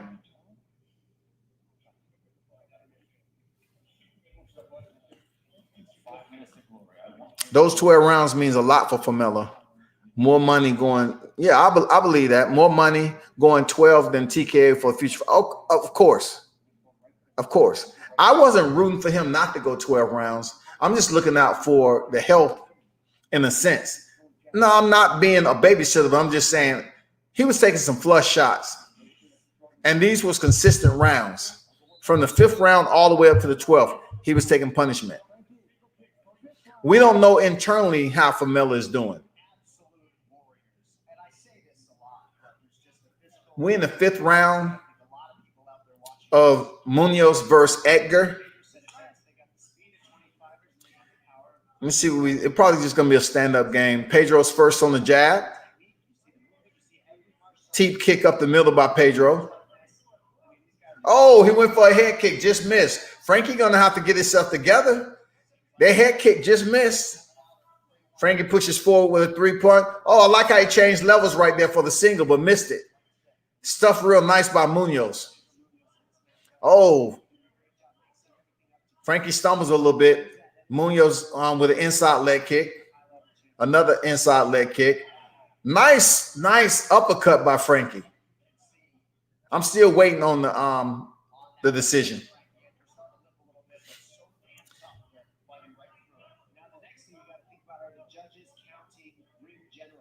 Let me get this decision. I want to do y'all justice.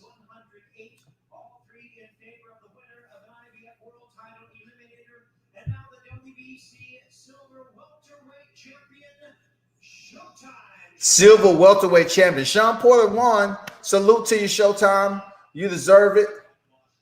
31-3-1. Much respect. Easy work.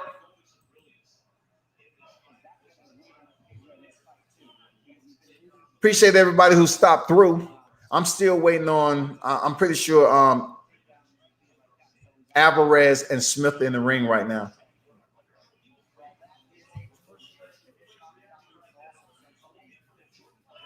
This is just back and forth, fighters landing jabs.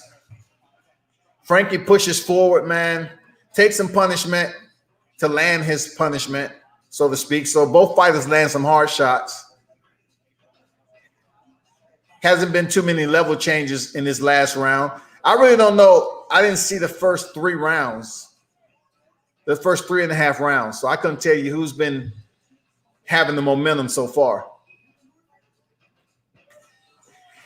Frankie with an inside leg kick. Pedros has been the aggressor.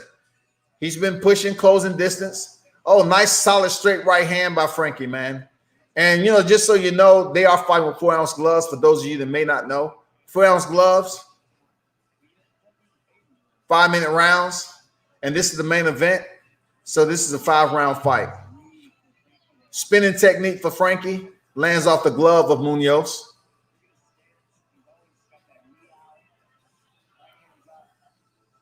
Munoz with the high kick. Buttons it up with a straight right. It looked like Frankie might have hurt his left hand. He shook out his left hand. 2:30 remaining in the last and final round. Munoz with a sweeping right hook. Misses. With a right cross. Misses. Outside leg kick by Munoz. Solid.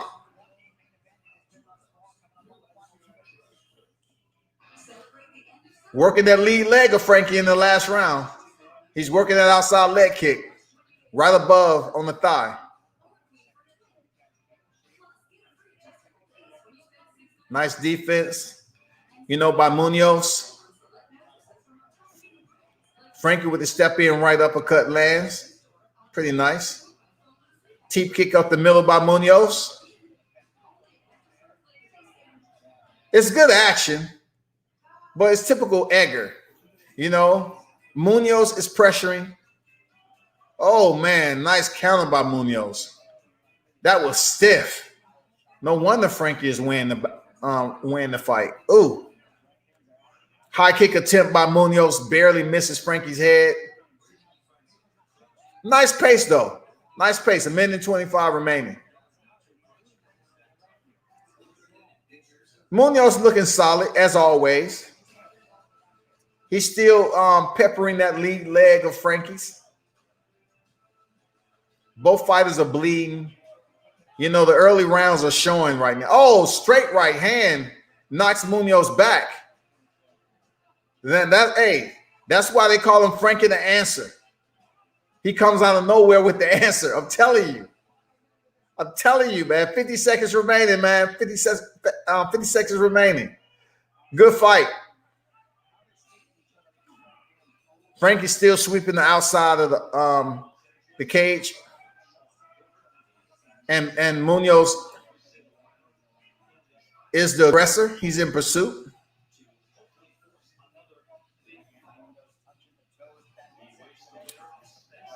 Oh, hard shot by Munoz lands on Edgar.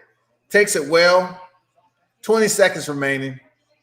I'm guessing that Munoz is been the one that was landing the more effective shots, or may have been ahead in the fight.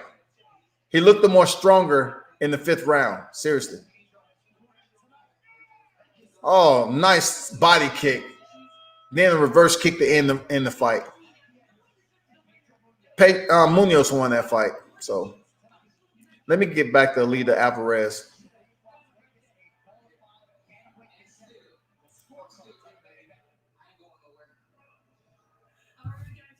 Sean Porter looked like he just came out the gym. You know what I'm saying? For doing media day. He doesn't look like he have a scratch on him.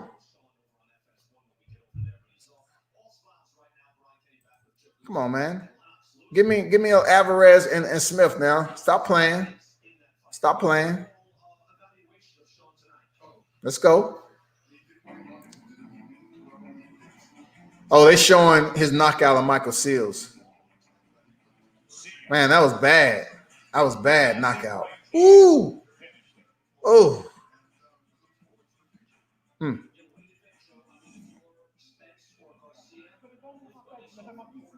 What round they in?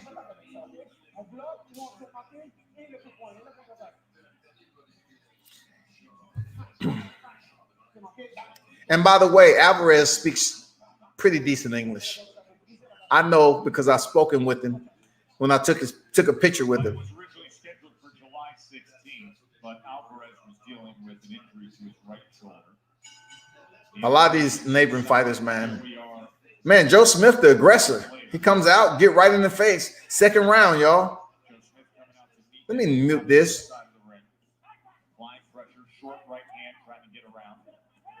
Let me cut this volume down a little bit, though. Tony Weeks is the referee. Good. From what I'm seeing in the second round, Alvarez is, boxing off the back foot right now.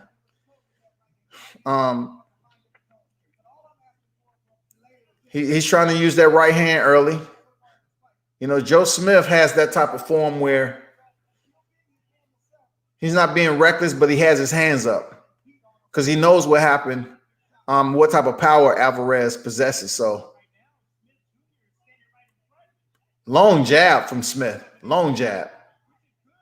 He's backing Alvarez into the corner. He's measuring. Look, he's measuring and posting that left hand up there, framing up, right? He's framing with the left hand so he can kind of land that right. So he's just posting it up there and keeping Alvarez stationary so he can try to shoot that right. Hard right hand from from Smith. It's a rough and tough fight so far. It's only the second round. These boys are throwing leather. Smith is throwing some heavy shots, man. Smith is active. I like what I'm saying from Smith. Very active. I mean, he has like a piston-like jab, right now. Oh, man, hard right left up top by Smith.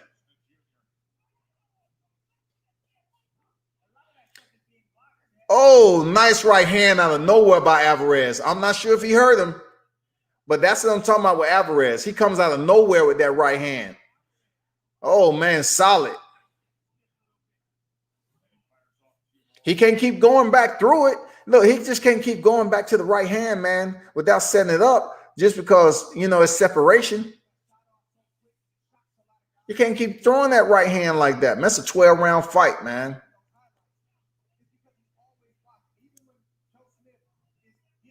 What's going on, Rob? What's good? Salute.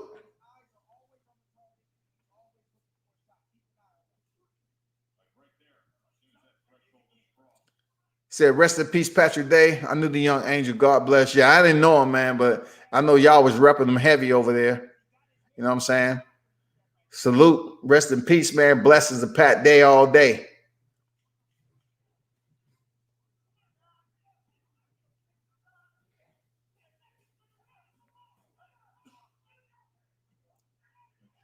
God bless all for sure, man.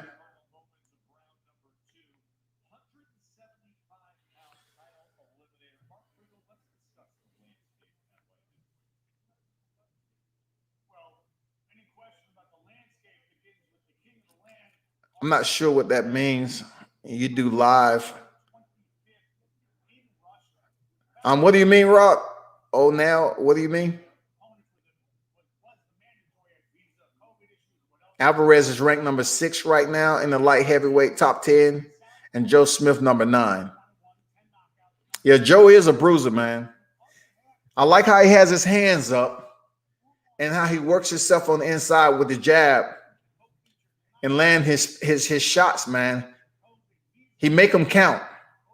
He's not wild, man. He looks like the stronger fighter. I'm not gonna lie, but so far Alvarez is doing. It looked like he's handling pretty well, but. I like what I'm saying for Smith. I'm not going to lie. He looked like the stronger fighter. He looks like a true, solid light heavyweight. Seriously. He's obviously, in my opinion, the bigger fighter in there. That's just from what my eyes telling me. Alvarez is still in the fight, though.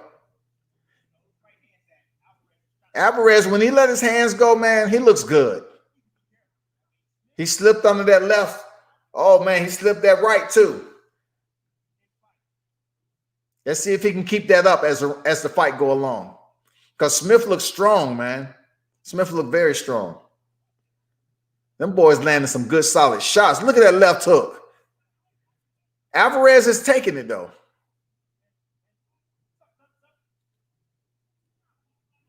Yeah, sometimes I do live panels, but since I had so many fights going on, I haven't did a live panel tonight because I've been trying to keep up with Sean Porter's fight card. I've been trying to keep up with the UFC fight card and stay on track with Top Rank's fight card. So the final fight, of course, is now the Top Rank card with Joe Smith and Alida Alvarez. If it wasn't a lot of fights on, I like to cover the fights and commentate the fights, you know, for educational purposes and stuff like that.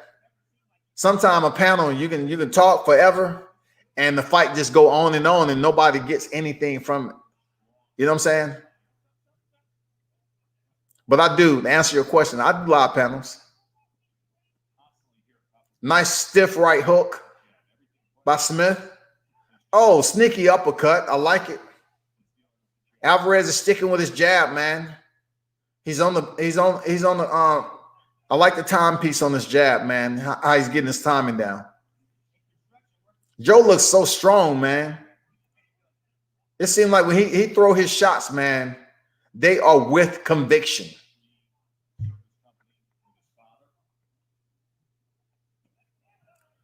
Solid right hand off the glove of Alvarez. Did y'all see that shoe shine Joe Smith just did?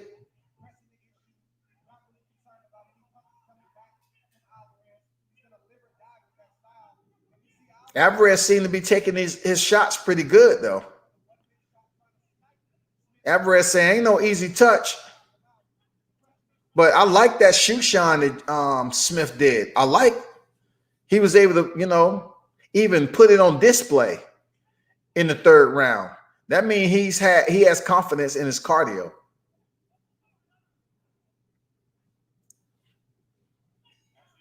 That takes a lot of energy, you know, to tighten up and shoe shine like that at light heavy. At light heavy.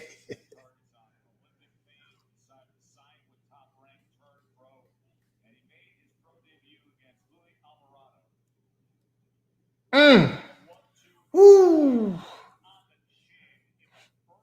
Reagan's right hand was pretty. Oh my God. Reagan right hand was pretty.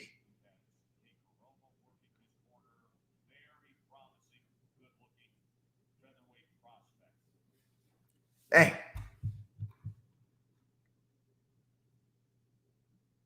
Okay, so you think Alvarez is gonna withstand the heavier punching bruiser type or brawler bruiser type boxer as Smith?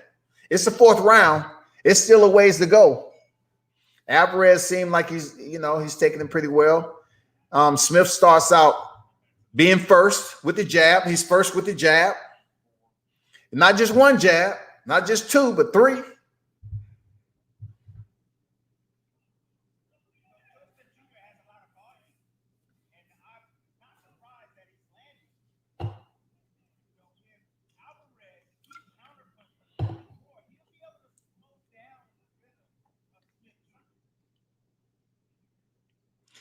I'm curious to see how the cardio holds up for both fighters. Pretty fast pace. This is the light heavyweight division.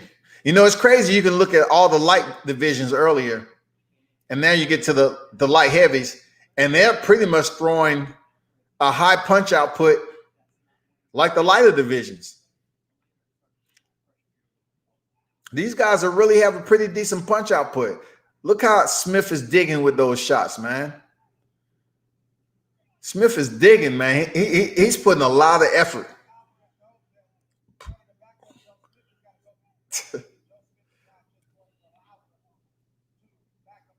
He better keep those hands up. Real talk. For real. Salute to Sean Porter for the win, man.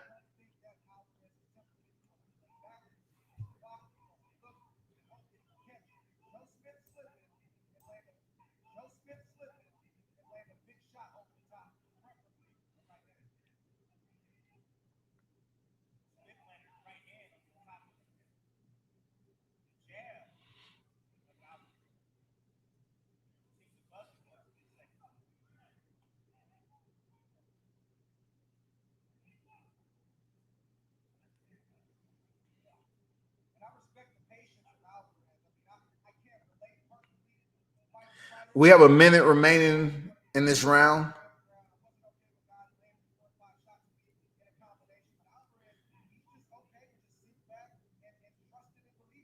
Smith is still, taking the lead.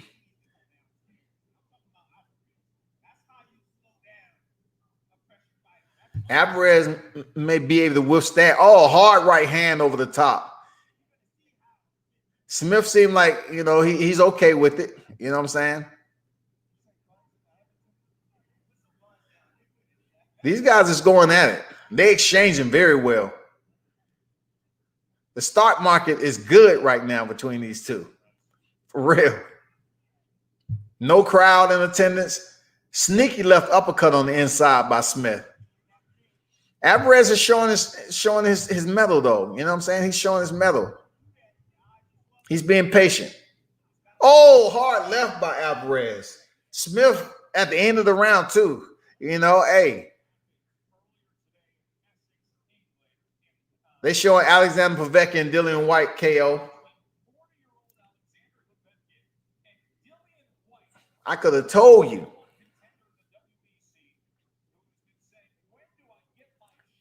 Sitting up here dropping Povetkin. Povetkin, 40 years old, dropping the guy with a nice left uppercut.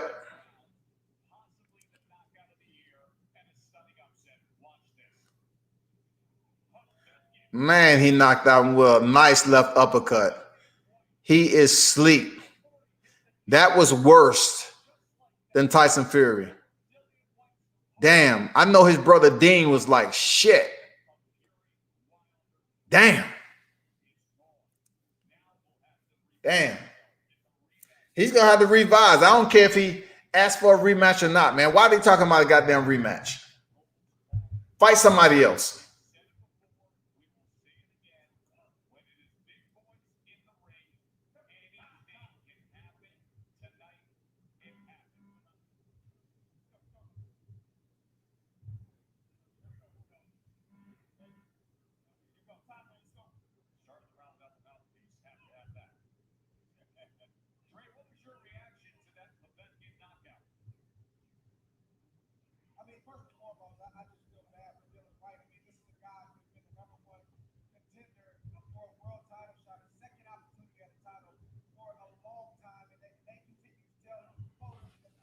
This is a good fight so far in the fifth.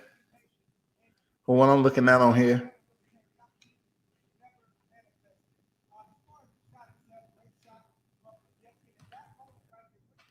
Yeah, Povetkin, man. You did go for Povetkin. I think you went for on the other fight. What was the other fight?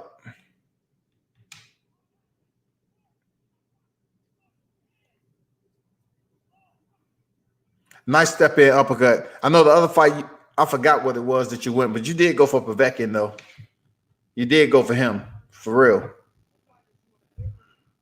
I mean, calling fights on the winner is touch and go because I wasn't going for Whyte.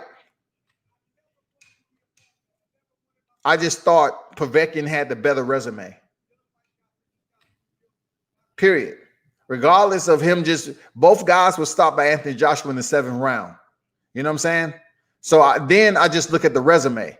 Even though Povetkin had one more loss, but he had a loss to Vladimir Klitschko. I took that in consideration because Whyte hadn't stepped in there with Vladimir. So I'm saying, okay, the level of competition, you know, he had better competition. Man, solid doubling up on the left hook by Smith. Alvarez is taking it so far, but he's getting lit up. He's getting lit up. He's taking it so far, but Smith is sitting down on all his punches. And this is an all-out firefight right now. And Smith is very, you know, having his way right now in the 5th round.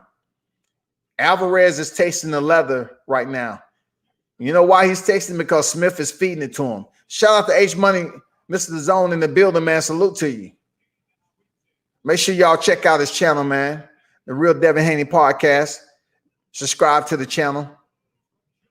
Check out his IG video. Oh, Joe Smith has Alvarez hurt. Check out his IG video he did with Devin Haney the other night. The Dream. Man, he's really giving it to Alvarez. It seems like Alvarez is breaking down. We'll see if he's able to survive this, man. That was a hard round for Alvarez. Hard round.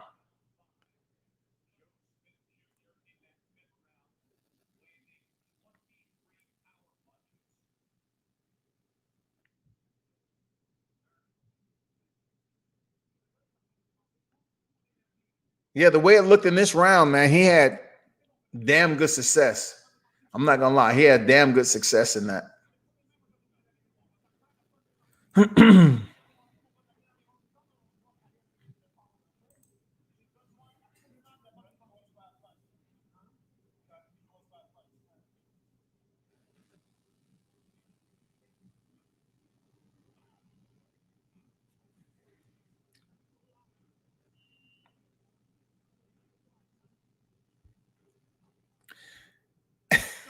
They was trying to put Joe Smith mouthpiece in there, and they would look at what they was doing. And Joe looked at them like, man, I'm about to punch you in your motherfucking face.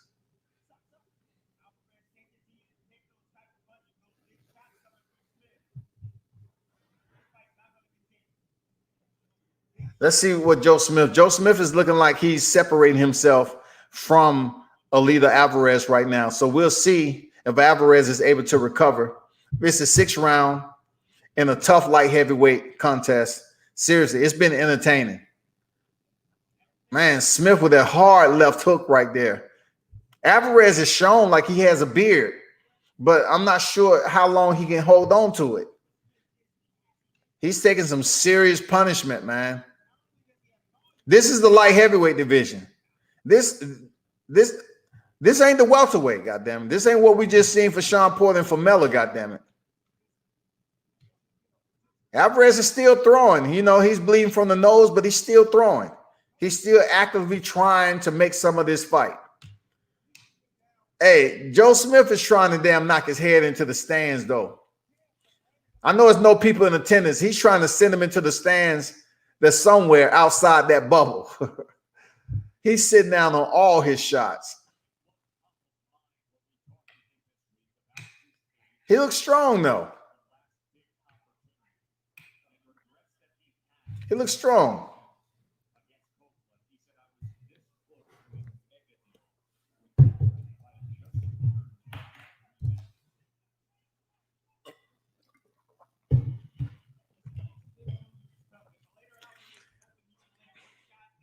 This round has been okay. 1:10 remaining.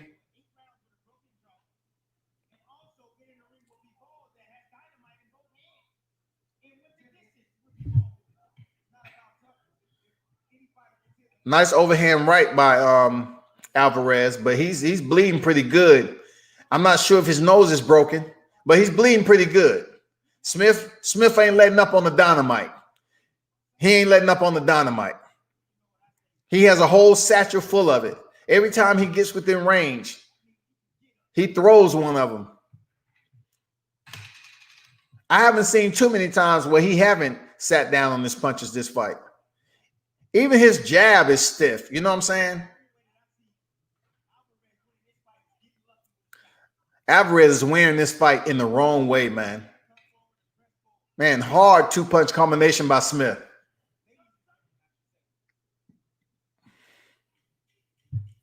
This is only the 6th round, y'all. We're halfway through the fight of a 12-round affair, and Smith is taking some serious punishment from a fighter who has legitimate power. He may not have knocked Alvarez out yet, but he has legitimate power. He just took a deep gas right now. I don't know what that is. When you're sitting down on your punches like that, of course, it's going to, take some energy out of you. I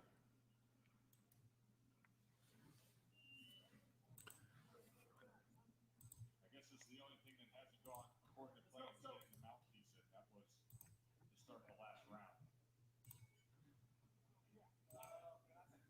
I know it's I know that look. I know that look. Listen, I'm in a fight. I'm fighting for my life. And you got one job. Get the mouthpiece in. You gotta open his mouth, man. This was I was talking about the mouthpiece. They was trying to put the mouthpiece in his mouth. He's like, damn, what the hell you doing, dog? I'm going to light your ass up.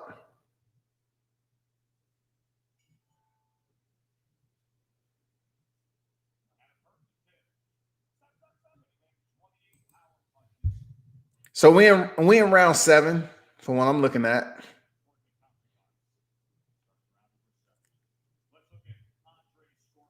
They have Smith winning all 6 rounds unofficially, 60-54. Damn. And I can't say that they're biased or anything because a nice left hand, step in left hand by Alvarez. I can't say there's any exaggeration in that because Smith has pretty much did what he needed to do. Work rate, punch delivery, and consistency. That's been Smith. Man, he's stepping into the body. Oh, wait. He's going right, left, right, left, right, left to the body. You might as well put him in a meat factory. He's tenderizing those ribs, man. For real. He goes over the top with a right hand, but he's digging to the ribs of Alvarez. Man, he's giving Alvarez absolute business right now.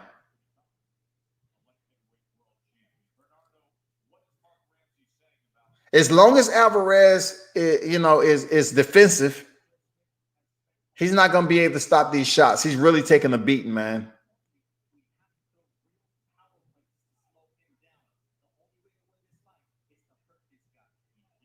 Joe Smith backs up, take a rest, reset. You know what I'm saying?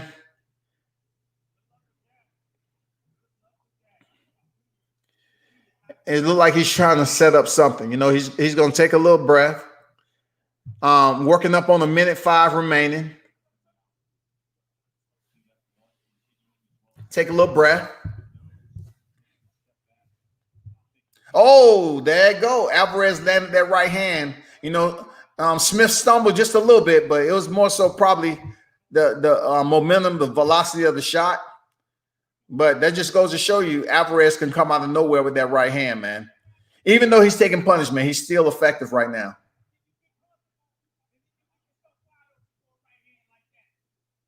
Smith makes him pay for it, too. He comes back and land like 4 or 5 shots of his own. Digging to the body of Alvarez. Damn, these some hard shots. Hard shots, man. Hard shots. Smith is digging. Man, look at those shots. Straight right, left hooks up top to Alvarez.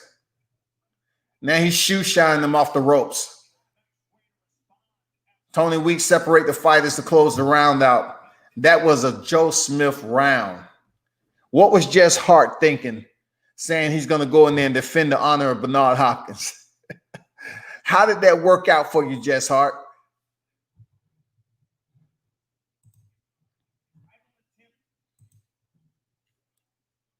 How did that work out for you?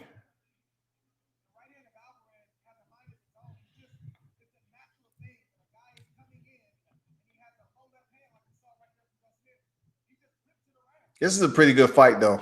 I'm not gonna lie. This is the last fight of the freaking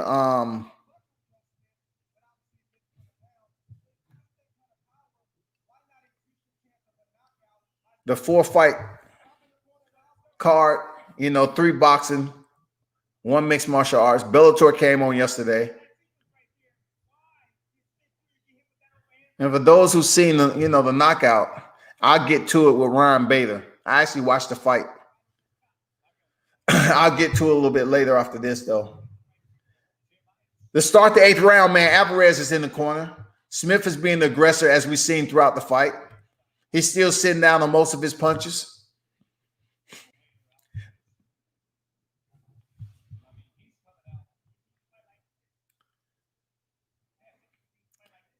Oh, hard right hand bounces, snaps Alvarez's head.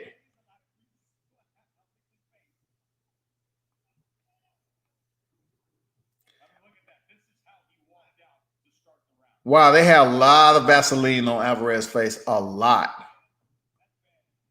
And they have a lot of Vaseline on Alvarez's face. They try to give this man every advantage not to get hit with those hard shots from Joe Smith. Both fighters miss with their left hooks. Smith push Alvarez back to the ropes. Still in pursuit. He's been the pursuer, the pursuee, the whole fight. Fighters tie up.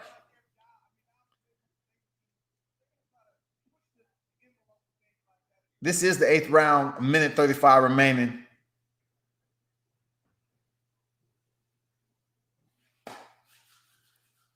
Fight slowed down just a little bit from the high pace it was earlier. No, it's a little slower pace right now. It's to be expected. You know what I'm saying? It's to be expected. Not too much going on.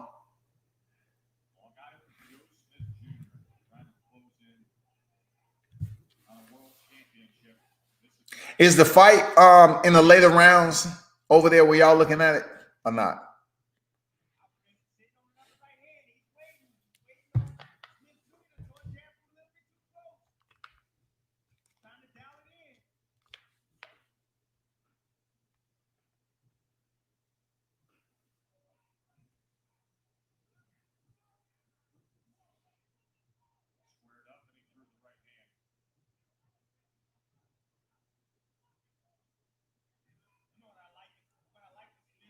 What?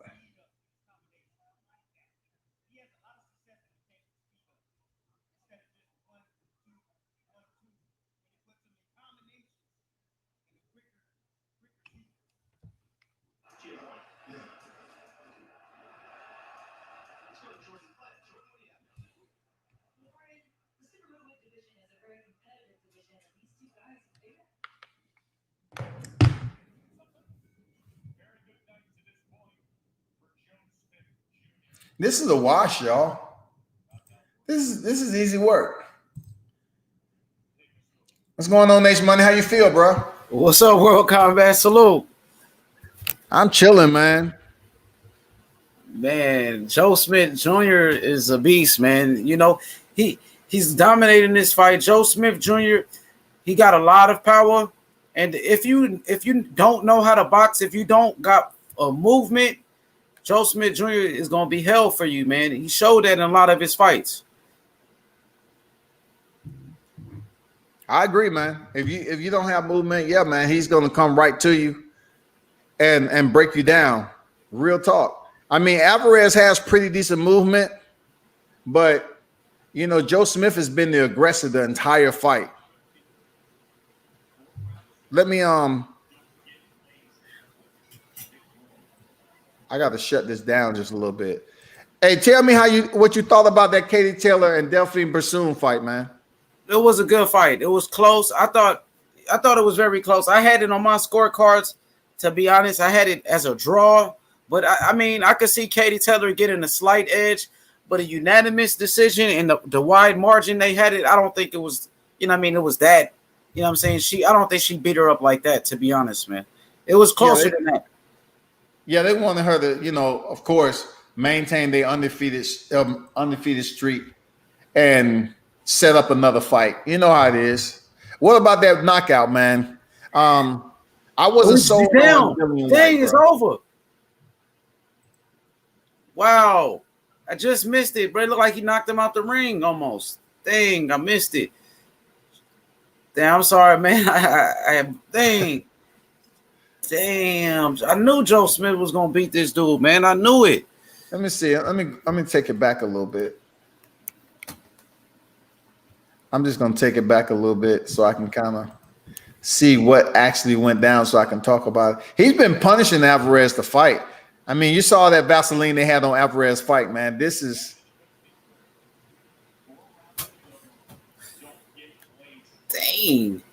I knew he was gonna whoop Alvarez, man. Alvarez came out. Oh, he hurt Alvarez with a jab.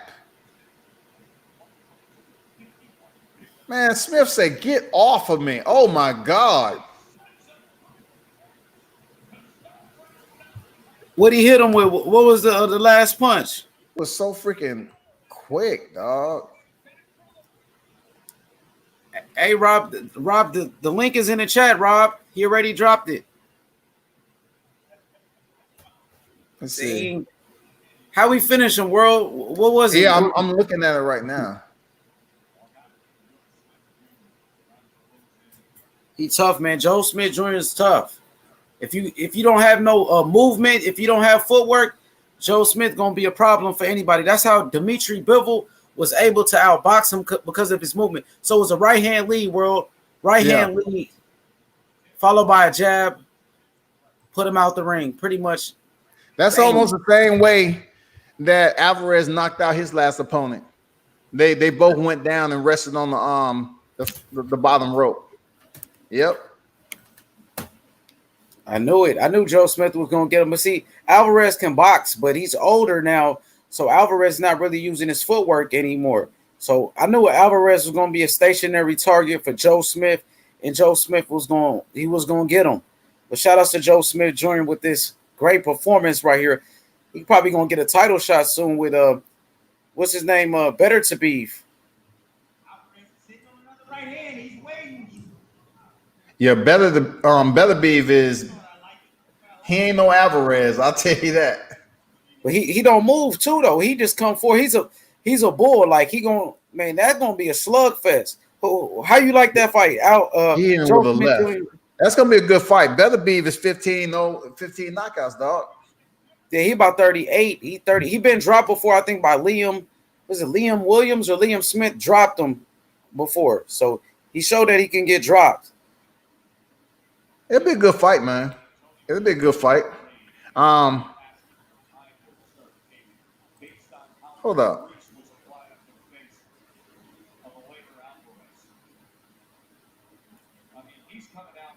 It was a great night of fights, though. World Combat. Today was a big day in combat sports. Yeah, man, that Dillian Whyte, I gotta mute this. That Dillian Whyte knockout, man, only proves that, if you go in there with the same game plan all the time, trying to prove that you're a knockout artist, just to get you in the position next to the heavy hitters in the sport, it ain't gonna work.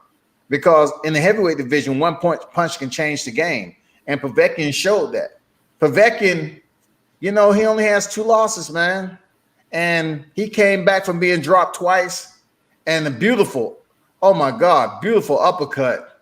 I ain't gonna lie. That was a beautiful knockout. I ain't gonna lie. Povetkin, man, been underrated his whole career. Like you said, only 2 losses to champions. And the former Olympic gold medalist, he's a former heavyweight champion. He's a veteran. He's a veteran. Yeah. See, when I was talking about this fight, I was saying my keys to victory. Dillian Whyte, his keys to victory, his jab, movement. You got to move around.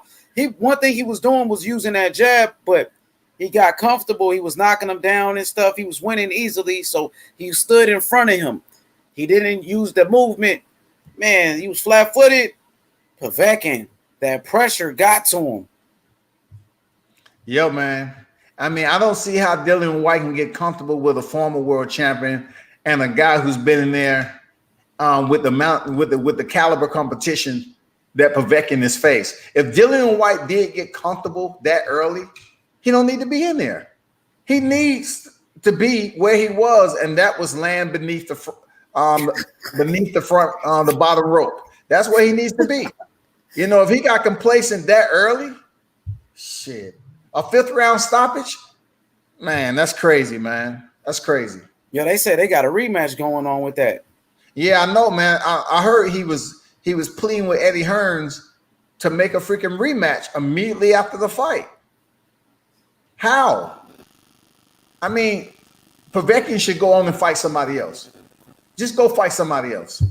That rematch gonna be big though. Work his way back up, fight somebody, man. But he need to go fight somebody else, man. That rematch gonna be big, world. Everybody gonna want to see it after that. Yeah, after that, yeah, everybody gonna want to see it. But damn, check this out though. If you get knocked out cold, you trying to tell me he deserves another rematch? I feel you, man. I know everybody's hard on Dylan Whyte right now because he was talking all that trash. You will be hard on a fighter who got knocked the fuck out. He was winning every round, though. I'm just saying. He got knocked the fuck out, H. You know damn well you critical fighters that get knocked the fuck out, dog. Yeah, and all of a sudden he gets the pass to come back and fight. Yo, one thing about it, world. Povetkin after that knockout, no matter who he fight, his fight gonna be big. No matter who, whoever he fight, people want to see him fight for real. As long as he don't fight Tyson Fury though, because it's good. Tyson Fury has a bout coming up with Deontay, right? But Tyson Fury would easily play around and outbox and make it boring. Povetkin, for real, easy. Man, Povetkin, man, that he knocked out Tyson Fury cousin Hughie Fury. Yeah, he did. He did have his way, but we all know Hughie is not Tyson. Yeah, true. But that's why his John Fury did not even consider to reach over there and say, "Hey, I named my son after Tyson. Name Hughie after Tyson." No, they named him Hughie. My bad. If it was a rematch, who you favoring that rematch? I know you probably gonna say Povetkin, right? I mean, I'm not gonna switch it up just because I just look at the way I've seen Dillian Whyte fight previous opponents. He looked sloppy against Joshua. You know what I'm saying? He wanted to go all out against Derek Chisora. You know, he's been in there, I guess, with the likes of Lucas Brown and people like that. But the situation with him and Oscar Rivas, I was saying to myself, I don't appreciate that shit. You know, there go your boy. What's going on, Rob? I'm on. Hold on. Can you guys hear me? Yeah, we hear you. Yeah. Excellent. En el nombre del Padre, del Hijo, Espíritu Santo. What's up to the panel? What's going on to all my late night combat fanatics out there? Hit the like, subscribe, the notification bell, very important. It helps out with getting videos like this out there to the people. What's going on, world? Where the shades at, man? I mean, if you're going to come on here, where the shades at, man? Do they want the shades? You guys want the shades? We need the shades, bro. I'm just saying, man. You usually have the shades on, dog. Yo, I'm not even gonna lie. I just ate some pizza and I put a little bit more pepper than I should have put. Yo, straight up. Yo, I was coughing for like 5 minutes before I can even jump on over here, and I still have a little bit of residue of that cough. The shades. Yo, make sure you know what I'm saying, you get the shades, get your drink too. Make sure you bring your bottle with you. See, this guy's you see, there he is. He's such a little antagonizer over here. It's like, there it is. It's like, he knows because the show has just begun. There's a lot of combat to be talking about. And it's not just about UFC. It's not about boxing. You know what it's about? It's the love of the sweet, beautiful technique of what we call science, because systematically science only means the observation from one point of view. But let's just look at it in a whole. Quantum conversations. It's all about the quantum. Yo, world, man, what you thought about that knockout yesterday, Ryan Bader and Nemkov, bro? That was, man, Nemkov looking like a monster right about now. He is, but yeah, you have to understand what division they was in too. You know, Ryan Bader was a 2-division champion, and you know you have these guys, Nemkov and all them guys that's coming up in the ranks trying to get their name, and Nemkov he is in the tutelage of Fedor Emelianenko. So of course he's going to come in there and his skill set's going to be high. And Ryan Bader, he has had a very superb run in the UFC and Bellator. Not so much success in the UFC, but in Bellator he's did pretty well because he was 2-division champion. Yo, world, isn't Ryan Bader still the heavyweight champion in Bellator? I believe so. I believe Dimkov, I believe that fight was at, I forgot what that fight was. That was light heavyweight. That fight was in light heavyweight. Light heavyweight. I believe he's still the heavyweight champ, man, if I'm not mistaken. But that high kick, I mean, Ron Bader tried to turn away from it. He tried to somewhat roll with the kick, but you can't really roll with the kick. You know what I'm saying? You can roll with a punch, but a kick, he rolled and the kick hit him in the back of the head, and that's what fucked him up. So, do you think Nemkov, like, is he good enough? You think to be a contender in the what you call if the UFC?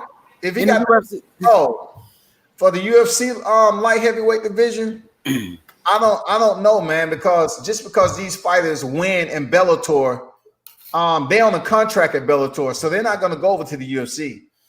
But there's some stiff competition. The light heavyweight title right now in the UFC has been vacated by John Bones Jones, and Dominic Reyes and Jan Blachowicz is going to fight for the vacant light heavyweight title. That's going to be a good fight. So what John Jones going to do? He's moving up to heavyweight. He's going to heavyweight. Real dang. Oh, that's going to be crazy. John Jones in heavyweight. And what you think of that? What you think of that fight right there, Rob? With the way the division is working itself up in the light heavyweight division.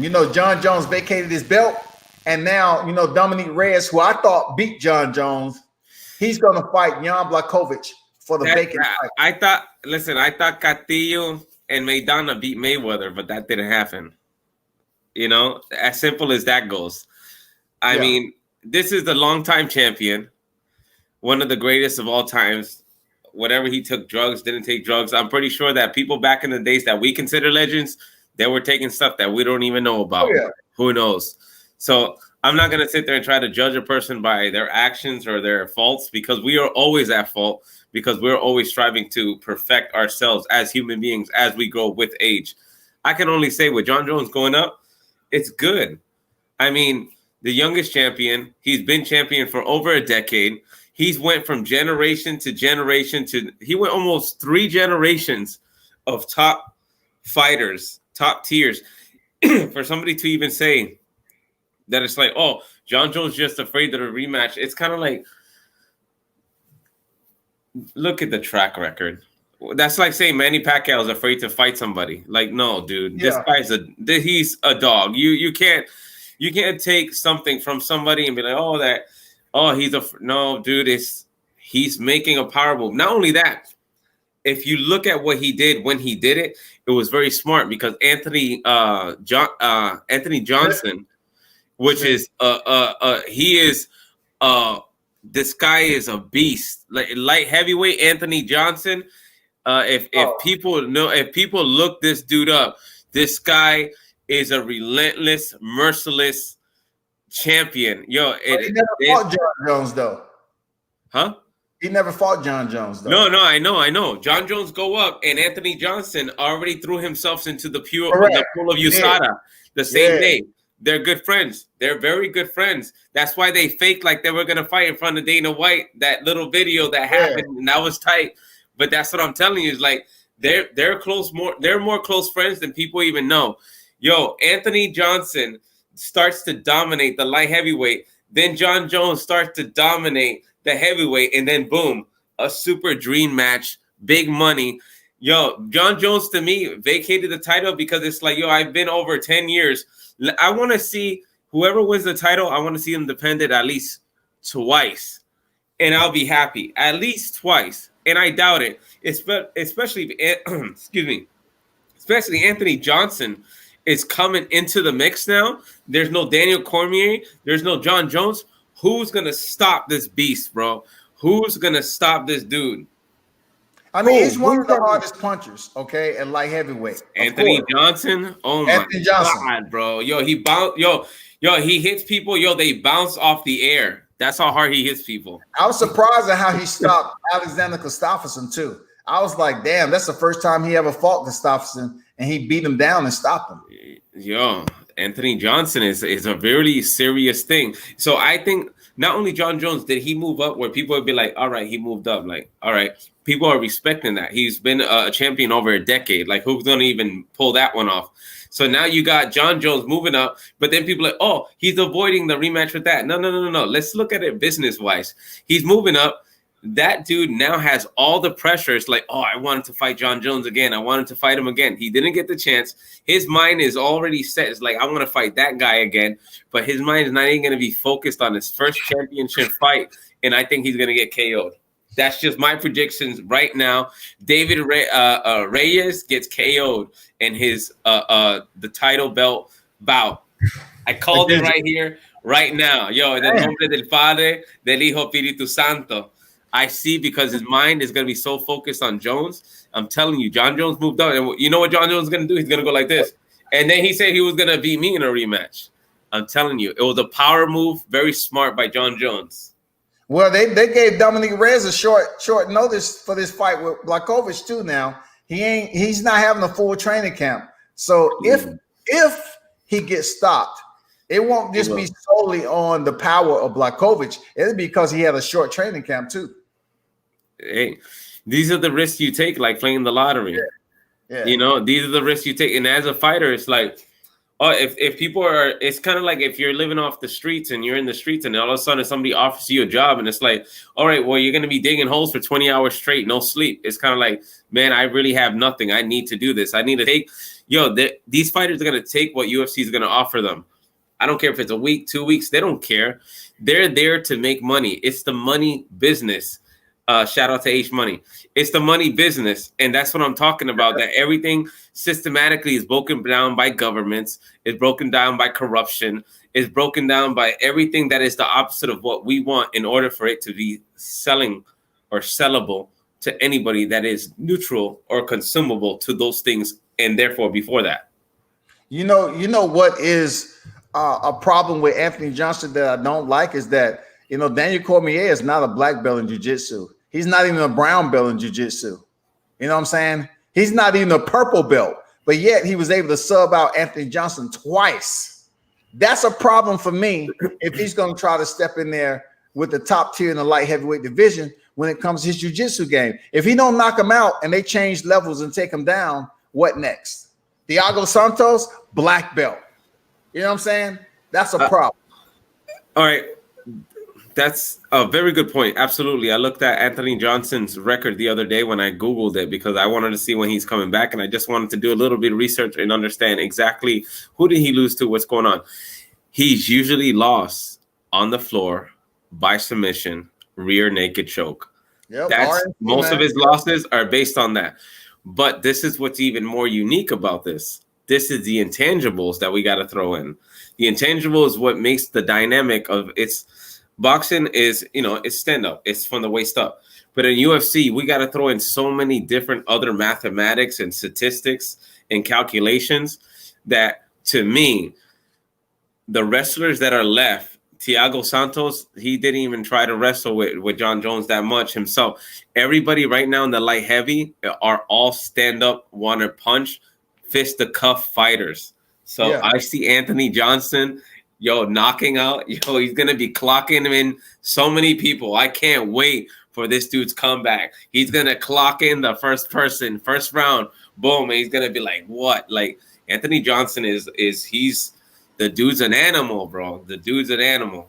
Yeah, I talked to Anthony Johnson when I was at Bare Knuckles in Florida, right? He kind of told me he was heading back to the UFC, but he just couldn't let it out the bag.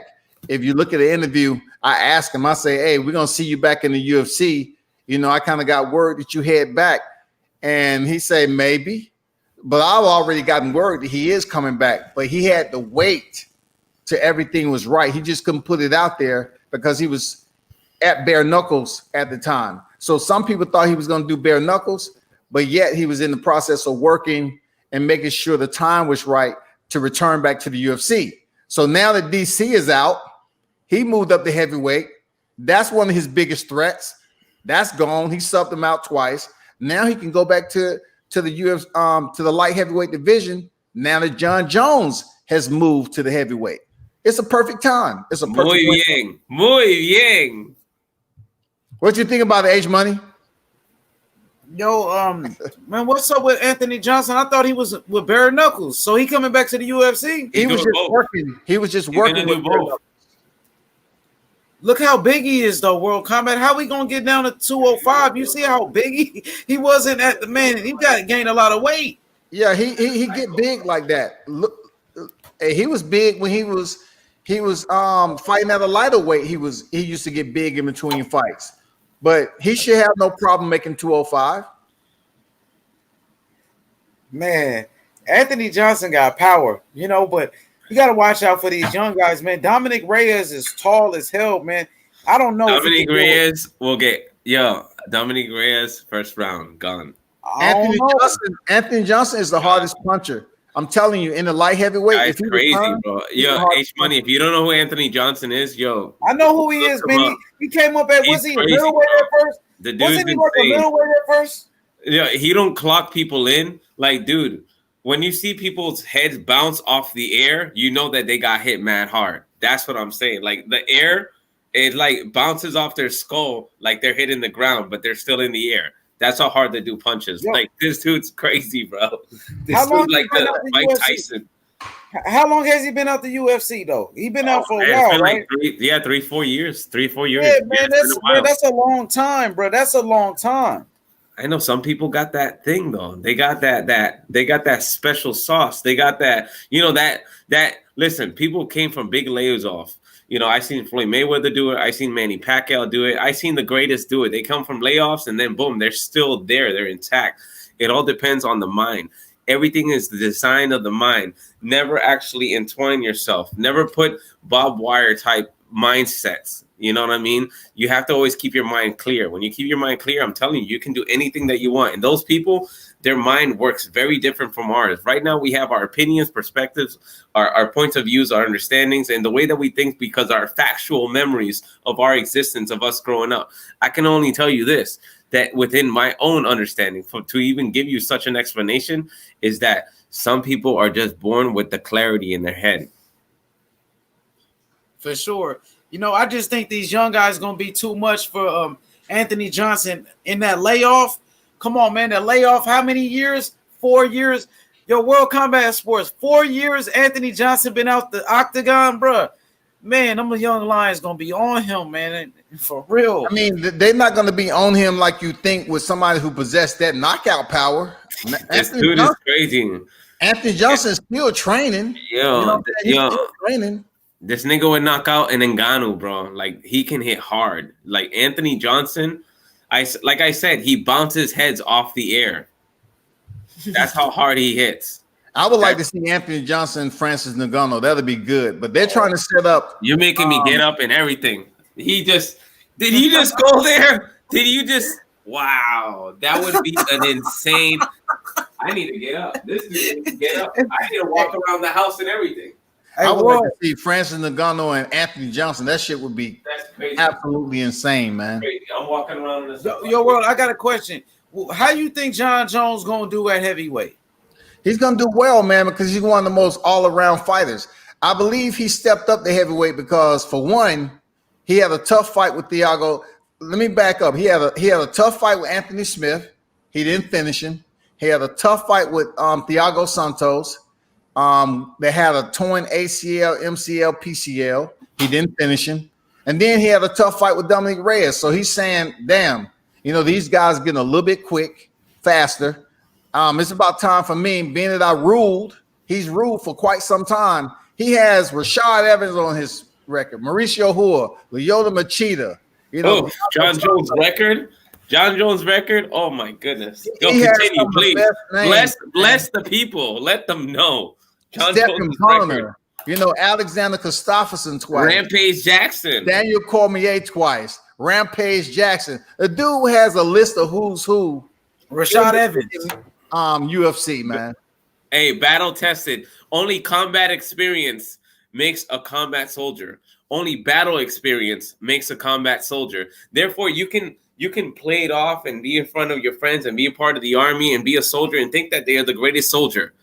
But when you're out there and you're hearing screaming, deaths, and agony and all that other stuff in between, it's totally different because battle experience makes a combat soldier. And I will tell you that John Jones is super battle tested and he will be heavyweight champ.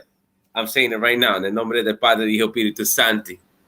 So if you believe he's going to be heavyweight champ, the word is that he may be facing the winner of Stipe and Francis Ngannou. Who you see having that fight? That's anybody on the panel. I think I'll let everybody else answer first. You said Stipe and who? Francis Ngannou. Ooh, that's a fight right there, man. Stipe Miocic coming off that win with DC. Hey, that's a fight. I gotta go with Francis, man. Francis looking like a straight killer right now, man. But a dark horse, I just want to mention my boy. What's his name? Curtis Blades, man. Y'all better watch out for Blades. I swear to Blades God. is doing his thing. Blades is returning, but he's lost twice to Francis Ngannou. And Ngannou's lost to Stipe Miocic already. So he got to come back with something different for the champ, man. Francis Ngannou lost to Stipe? Yeah. Yeah, listen. What was it? But right now, Francis Ngannou. 1 second, Rob. Decision or knockout? Decision. Damn. Yo, come on, man. You got to get up to date. So put it like this. That Francis Ngannou, I watched an hour long. It's on the Teddy Atlas channel. Everybody knows who Teddy Atlas is. It's an hour long. It's an interview with Ngannou. He is a very super humble person. Such a beautiful person. Yo, he came from like Manny Pacquiao struggles. Yo, he was living in the woods and everything, eating out of trash cans. Like Francis Ngannou, yo, that's my highest honor of respect for a man like that, coming from like when we believe like we think we got it bad. It's like, yo, these people, yo, you don't understand like the struggle they just to get to that level, that push, that like motivation. That's an inspiration to me. Francis Ngannou, yeah, I don't care where he goes, but I know he's gonna be champion one day. Win or lose between him and John Jones, I got John Jones, but Francis Ngannou has the capability of knocking out John Jones. John Jones never been knocked out. We never seen that, and we've seen a lot of people that knock people out, and John Jones just paralyzes people. I got John Jones winning, and it'll probably go to the 4th round. I maybe even have John Jones stopping Ngannou. Well, who you got with Stipe and Ngannou, though? You think Stipe's game plan is going to be solid? You know what I'm saying? This time around, don't come out trying to land the heavy shots. No, this is what I think when it comes to that fight. When Ngannou came here and when Ngannou came and fought Stipe that first time, Ngannou said it himself, and I watched all. I'm so invested in such honorable fighters like that. He said that he underestimated, and it made him more humble. And he thought that what life taught him was humbling. But he said, when I lost, I realized what it is to be humble. And I went in there not being humble. And I swear it. Yo, listen, my eyes watered up as a man, not being sensitive. But it's like, it was so pure. The purity, it's like, it made my eyes water up. Like, man, it's like, look at this big dude can probably rip me in half. Like, that's power. But he has a soul. Like, he's emotional like every man. Like, yeah, he put it all out on the table in this interview. It was beautiful. And I think for the rematch, I got Ngannou knocking out Miocic first round. Damn. He tried the first time. You know, Miocic, he has a boxing background. You know what I'm saying? He has a boxing background like this much, but okay. I got it. I understand. Look, I understand things in physics within quantum mechanics. Everything is math. He fought Daniel Cormier. Okay, knocked him out, and then went to decision. Ngannou is on a 4-fight first round knockout streak. He's gonna knock out Miocic. But check this out. Who has he knocked out, Rob? Come on, you got to mention that too. Alistair Overeem. He's been slept already, man. I understand that, but he knocked out more people than Miocic Yeah, he did. in a row. Math. That's why I say that. I got Ngannou. The rematch, I got Ngannou first round. Don't be surprised. And then when you guys come on here, be like, yo, Rob called it, yo. Ngannou first round, he'll be the champion. We're gonna see Ngannou versus John Jones because Ngannou is already motivated to wanting to be the first person to actually beat John Jones, and it's gonna be amazing.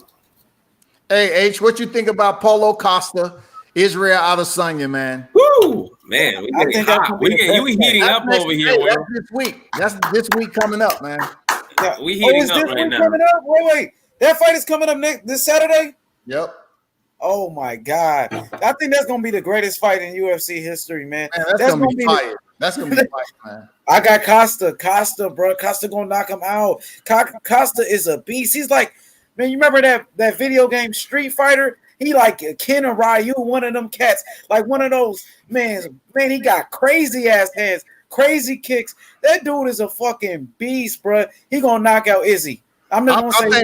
I think Rob is gonna go with Izzy because that's Ngannou's, that's his boy. That's his countryman, so to speak. No, I have my own point of view, but you guys can speak for me if you want. Yo, go ahead, Rob. No, in that fight, this is a very pick 'em and choose 'em because individually, all right, I look at Gaslam gave Adesanya very bad problems with his aggression. When we look at Acosta, he went toe-to-toe, fisticuffs with one of maybe the most aggressive middleweight I ever seen in my life, Yoel Romero. They went in there, they fought their heart. They left it all on the table. It was a classic from the 80s, but in our time now. That was an amazing battle. In this fight, it's if Acosta doesn't take it first round, I see Adesanya just breaking him down little by little and getting a fourth round KO on Acosta. I look at the way that Adesanya said he was going to be the first one to stop Yoel Romero. And he went in there and gave us one of the worst fights of all time in UFC history. Period. It was something short of Francis Ngannou and Derek Lewis when they fought at heavyweight. It sucked big time. It was terrible.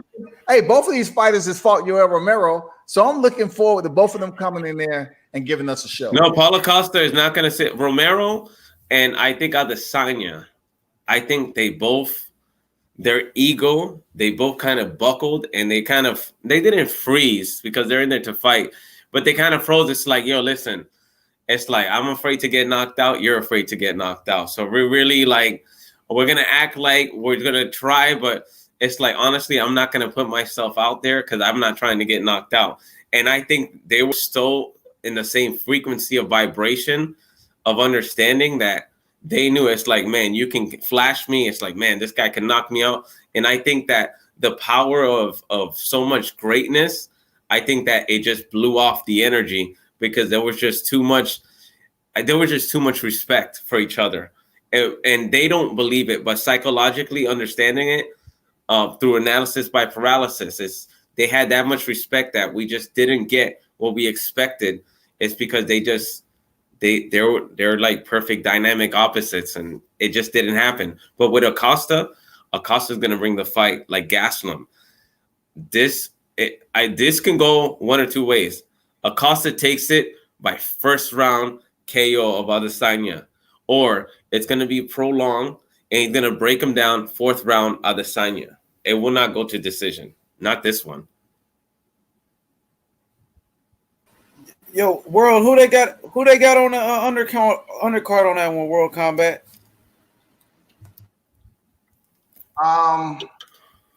Let me check right quick, man. Yo, that might be the greatest card ever, man. This is that fight right there. Man, it's gonna be exciting, man. I know that fight, they both gonna bring it. I just think Adesanya, he's been in some fights where, he struggled. We seen that fight against Yoel Romero. He struggled against Anderson Silva, and he also struggled against Kelvin Gastelum. And I wouldn't say struggle, but continue. He didn't struggle. I don't think he struggled, man. Kevin Gaston almost knocked him out, though. You remember That fight, yes, I agree. But the other fights that you mentioned, it's like I don't think that you're seeing the potential that you see in that person, and you want more from that person because you know that they're that talented. So therefore, you want to say that they struggle because you expect much more from them with the skills that they possess. I understand you, H Money, but I gotta say, Yoel Romero fight. Go ahead. Hey, it's UFC 253, and you got Israel Adesanya and Paulo Costa contending for the middleweight championship. The co-main is the last minute. Dominic received this call like 3 weeks out or something, and he's taking Juan Blachowicz versus Dominic Reyes for the vacant light heavyweight. And then you have a female, Claudia Cordelia and Zan Zianan or whatever. But the card gets, look, outside of the main and the co-main, the cards get very light. The card is very light. But 2 world titles on the line, yo. Yeah. That's gonna be crazy, bro. UFC, man, boxing got to put on some card. I mean, that Dylan Whyte card was good today or whatever, but man, UFC putting on some events, man, for real. Oh yeah, they lighten it up, man. We've been waiting for this middleweight bout, though. This middleweight bout means a lot, seriously, because what it does is, just say for instance, Israel Adesanya goes in here and defeats Paulo Costa. It's still somewhat like a situation where Izzy is kind of teasing us that he might consider moving up the light heavy. You know what I'm saying? I believe he's going to move up the light heavy soon enough. He just has to go a couple more fights in the middleweight division, and he's going to move up the light heavy. And we're going to see if he's able to contend for that fight. But ultimately, he keeps teasing us that he want to fight John Jones. You know what I'm saying? He keeps teasing us. I don't think he's going to get past Costa, man. Like I was saying, that Yoel Romero fight, he didn't look good at all in that Yoel Romero fight. Yeah, it was one of the worst fights of the UFC history, man. And also, I seen him in kickboxing. I've been watching him in kickboxing as well. He fought against Alex Pereira, the Glory champion. Man, he got knocked out, bro. I think he's gonna get knocked out. Seriously, man. I think Costa gonna knock him out. This is what I think is gonna happen. It's gonna be the first round, and for everybody that's gonna see that fight that day. And I want you to think of the guy with the purple hat with the Last Dragon, aka Game of Death outfit over here. Bill Godey's, the Last Dragon. You guys probably don't even know what that is. But anyways, put it like this. And he knows what it is. That's why he's laughing, because he knows what time it is. If Acosta doesn't do it the first round, you already know that's going to go to Adesanya. If it doesn't happen in the first round, it's not going to happen the second or third or fourth, because Adesanya is like an adjustment computer. Like, that's what makes Floyd Mayweather so amazing in the ring. And I really personally hate the dude, but you cannot deny skill. And he adjusts. His calculations are like instant. Every single round, he only gets smarter and better. Like, he picks it up. And I think that Adesanya possesses that downloading, uploading, like your movements, your tendencies, your rhythm. Yeah. I think Adesanya has that talent. Adesanya just has like this, not saying he's Muhammad Ali, but he has this Muhammad Ali type of computing on our level, in our time, in our decade of fighting. His mind really calculates on another level. It's like a computer. His mind works. So if he doesn't clock him in first round, I got Adesanya winning by the fourth round. Stop it, Gigi. You don't think he'll be able to handle that? Paulo Costa be able to handle that early onslaught, just like he was able to do against Uriah Hall? He really took everything Uriah Hall had and broke him down and stopped him. Yes. No, I think when it comes to that, I've seen what Paulo Costa can take. I don't take nothing away where the guy is not battle tested. The thing is that Adesanya doesn't hit hard, but the thing is that he flashes people. That little flash where it's not that it get knocked out cold. No, that's that little flash where they fall and they take enough punches, and then the referee's like, "Oh no, it's all over." I just believe that if Acosta doesn't take him out the first round, which is the most aggressive round he's going to come in, because this guy wants to eat him alive. He wants to, Mike Tyson, I want to eat his kids or whatever. I don't know. It's bugged out. But it's like he's gonna go in there with like a dog mentality. Like I want to kill this person. Like, so if it doesn't happen in the first round, Adesanya will win, and it will flash him. Not that it's gonna be a knockout, but it'll be like boom, he loses his legs, start pounding him. Referee comes in, boom, stops the fight instantly because he's a champion, more sellable because it's a business, and you know how that goes. Well, I'm gonna say this. I don't think Izzy gonna want to exchange shots with Costa. You know what I mean? Because Costa's a bigger puncher. I think Izzy in the first round gonna try to run. He's gonna try to run. You know what I mean? I think that's Costa a small cage. They're gonna have to engage. You have to understand too, H. There's many other dynamics to the striking game, like leg kicks, and we all know that Izzy will leg kick. You know, and Paulo Costa. So I don't think it's going to be too much orientated around just hands and punches. I think they're going to work the kicks, you know, outside leg kicks, you know, switch it up and then, you know, bleed over into the punches and everything. I don't think too much of a ground game, you know, so. It's going to be fisticuffs. Look, if they exchange, Costa going to knock him out because Izzy's not a big puncher like that. So I think Izzy will try to run. The first round, he's going to try to move, stay away, and all of that. Second round, Costa might knock him out. I would say second or third round knockout by Costa. I think Izzy going to run in the first round. Eventually, Costa going to cut the ring off. And, man, Costa. I don't think Izzy's going to run. I think Izzy's going to stand there. He's going to run. He ran against Joel. No, it's all understandable. But the thing is, you got to understand that they're going to engage. Regardless, they're in the cage. And it's a smaller cage. This is not a big cage. There's only so many places to run. And already Paulo Costa said in the interview, what are you going to do? You're going to run away? You're going to do what you did with Romero and stand there and not fight? Is that what you're going to do? He already called them out. Listen, I saw their interview. This is going to be a fisticuffs. Adesanya is ready to use his reflexes and challenge his intelligence of his ring intellect to try to flash knockout, not KO, flash knockout, like boom, he loses his legs, and then Adesanya, and it's over. It's all up. He's gonna stand there, fist the cuffs. That's why I say if Acosta doesn't do the first round, it's not gonna happen. He's just gonna get broken down with kicks to the body, and then eventually he's just gonna gas out by the fourth, and it's just gonna get stopped because he's gonna just get beaten down where he just can't keep up. Adesanya's cardio is absolutely phenomenal. It's incredible. I got a question for World real quick. One question for World Combat. You said Adesanya ran against Romero. Is that what you said? Because I missed it. You didn't finish your statement. What was it that you said? It was more, I wouldn't say he ran. It's just they was very hesitant on engaging one another. It was just the first minute and a half. I mean, it was just them standing around. He didn't run. It was more so, I was thinking of Dominique Reyes and John Jones. John Jones at points ran from Dominique Reyes a little bit. You know what I'm saying? Not so much that Izzy ran from Yoel. I think it was some points in there. He did run from Yoel. That's right. Izzy did run from Yoel. Yeah.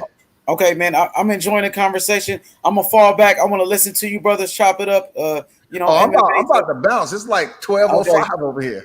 Okay, for sure, man. Appreciate it, World Combat. Appreciate it, Rob, man. You know what I'm saying? Great show. Appreciate you stopping through, man. Hey, I'm gonna close it down. I appreciate y'all for stopping through, man. I gotta bounce. Thank you, World. Thank you, H. Thank you, D. Yo. Thank everybody on the panel. God bless everybody on the panel. God bless your family. En el nombre del Padre, del Hijo, Espíritu Santo. Hit the like, the notification bell. Make sure you subscribe because that's how other people will get to this channel. That notification bell is going to let you know, that little bell next to that little thumbs up, which hit the thumbs up. That's going to let you know when he goes live, you're going to get a notification. So hit the notification bell. It helps the algorithm. Thank you, World, for having me on the panel. Thank you, H, for recommending me this channel. En el nombre. Appreciate that, Rob. Thanks for the benediction. Hey, it ain't nothing else for me. It ain't nothing else for me to say. Appreciate y'all stopping through, man. Peace, World. I love y'all. And peace out, D. Peace out, World. You already know that. Appreciate it, D. Hodges. Y'all take it easy.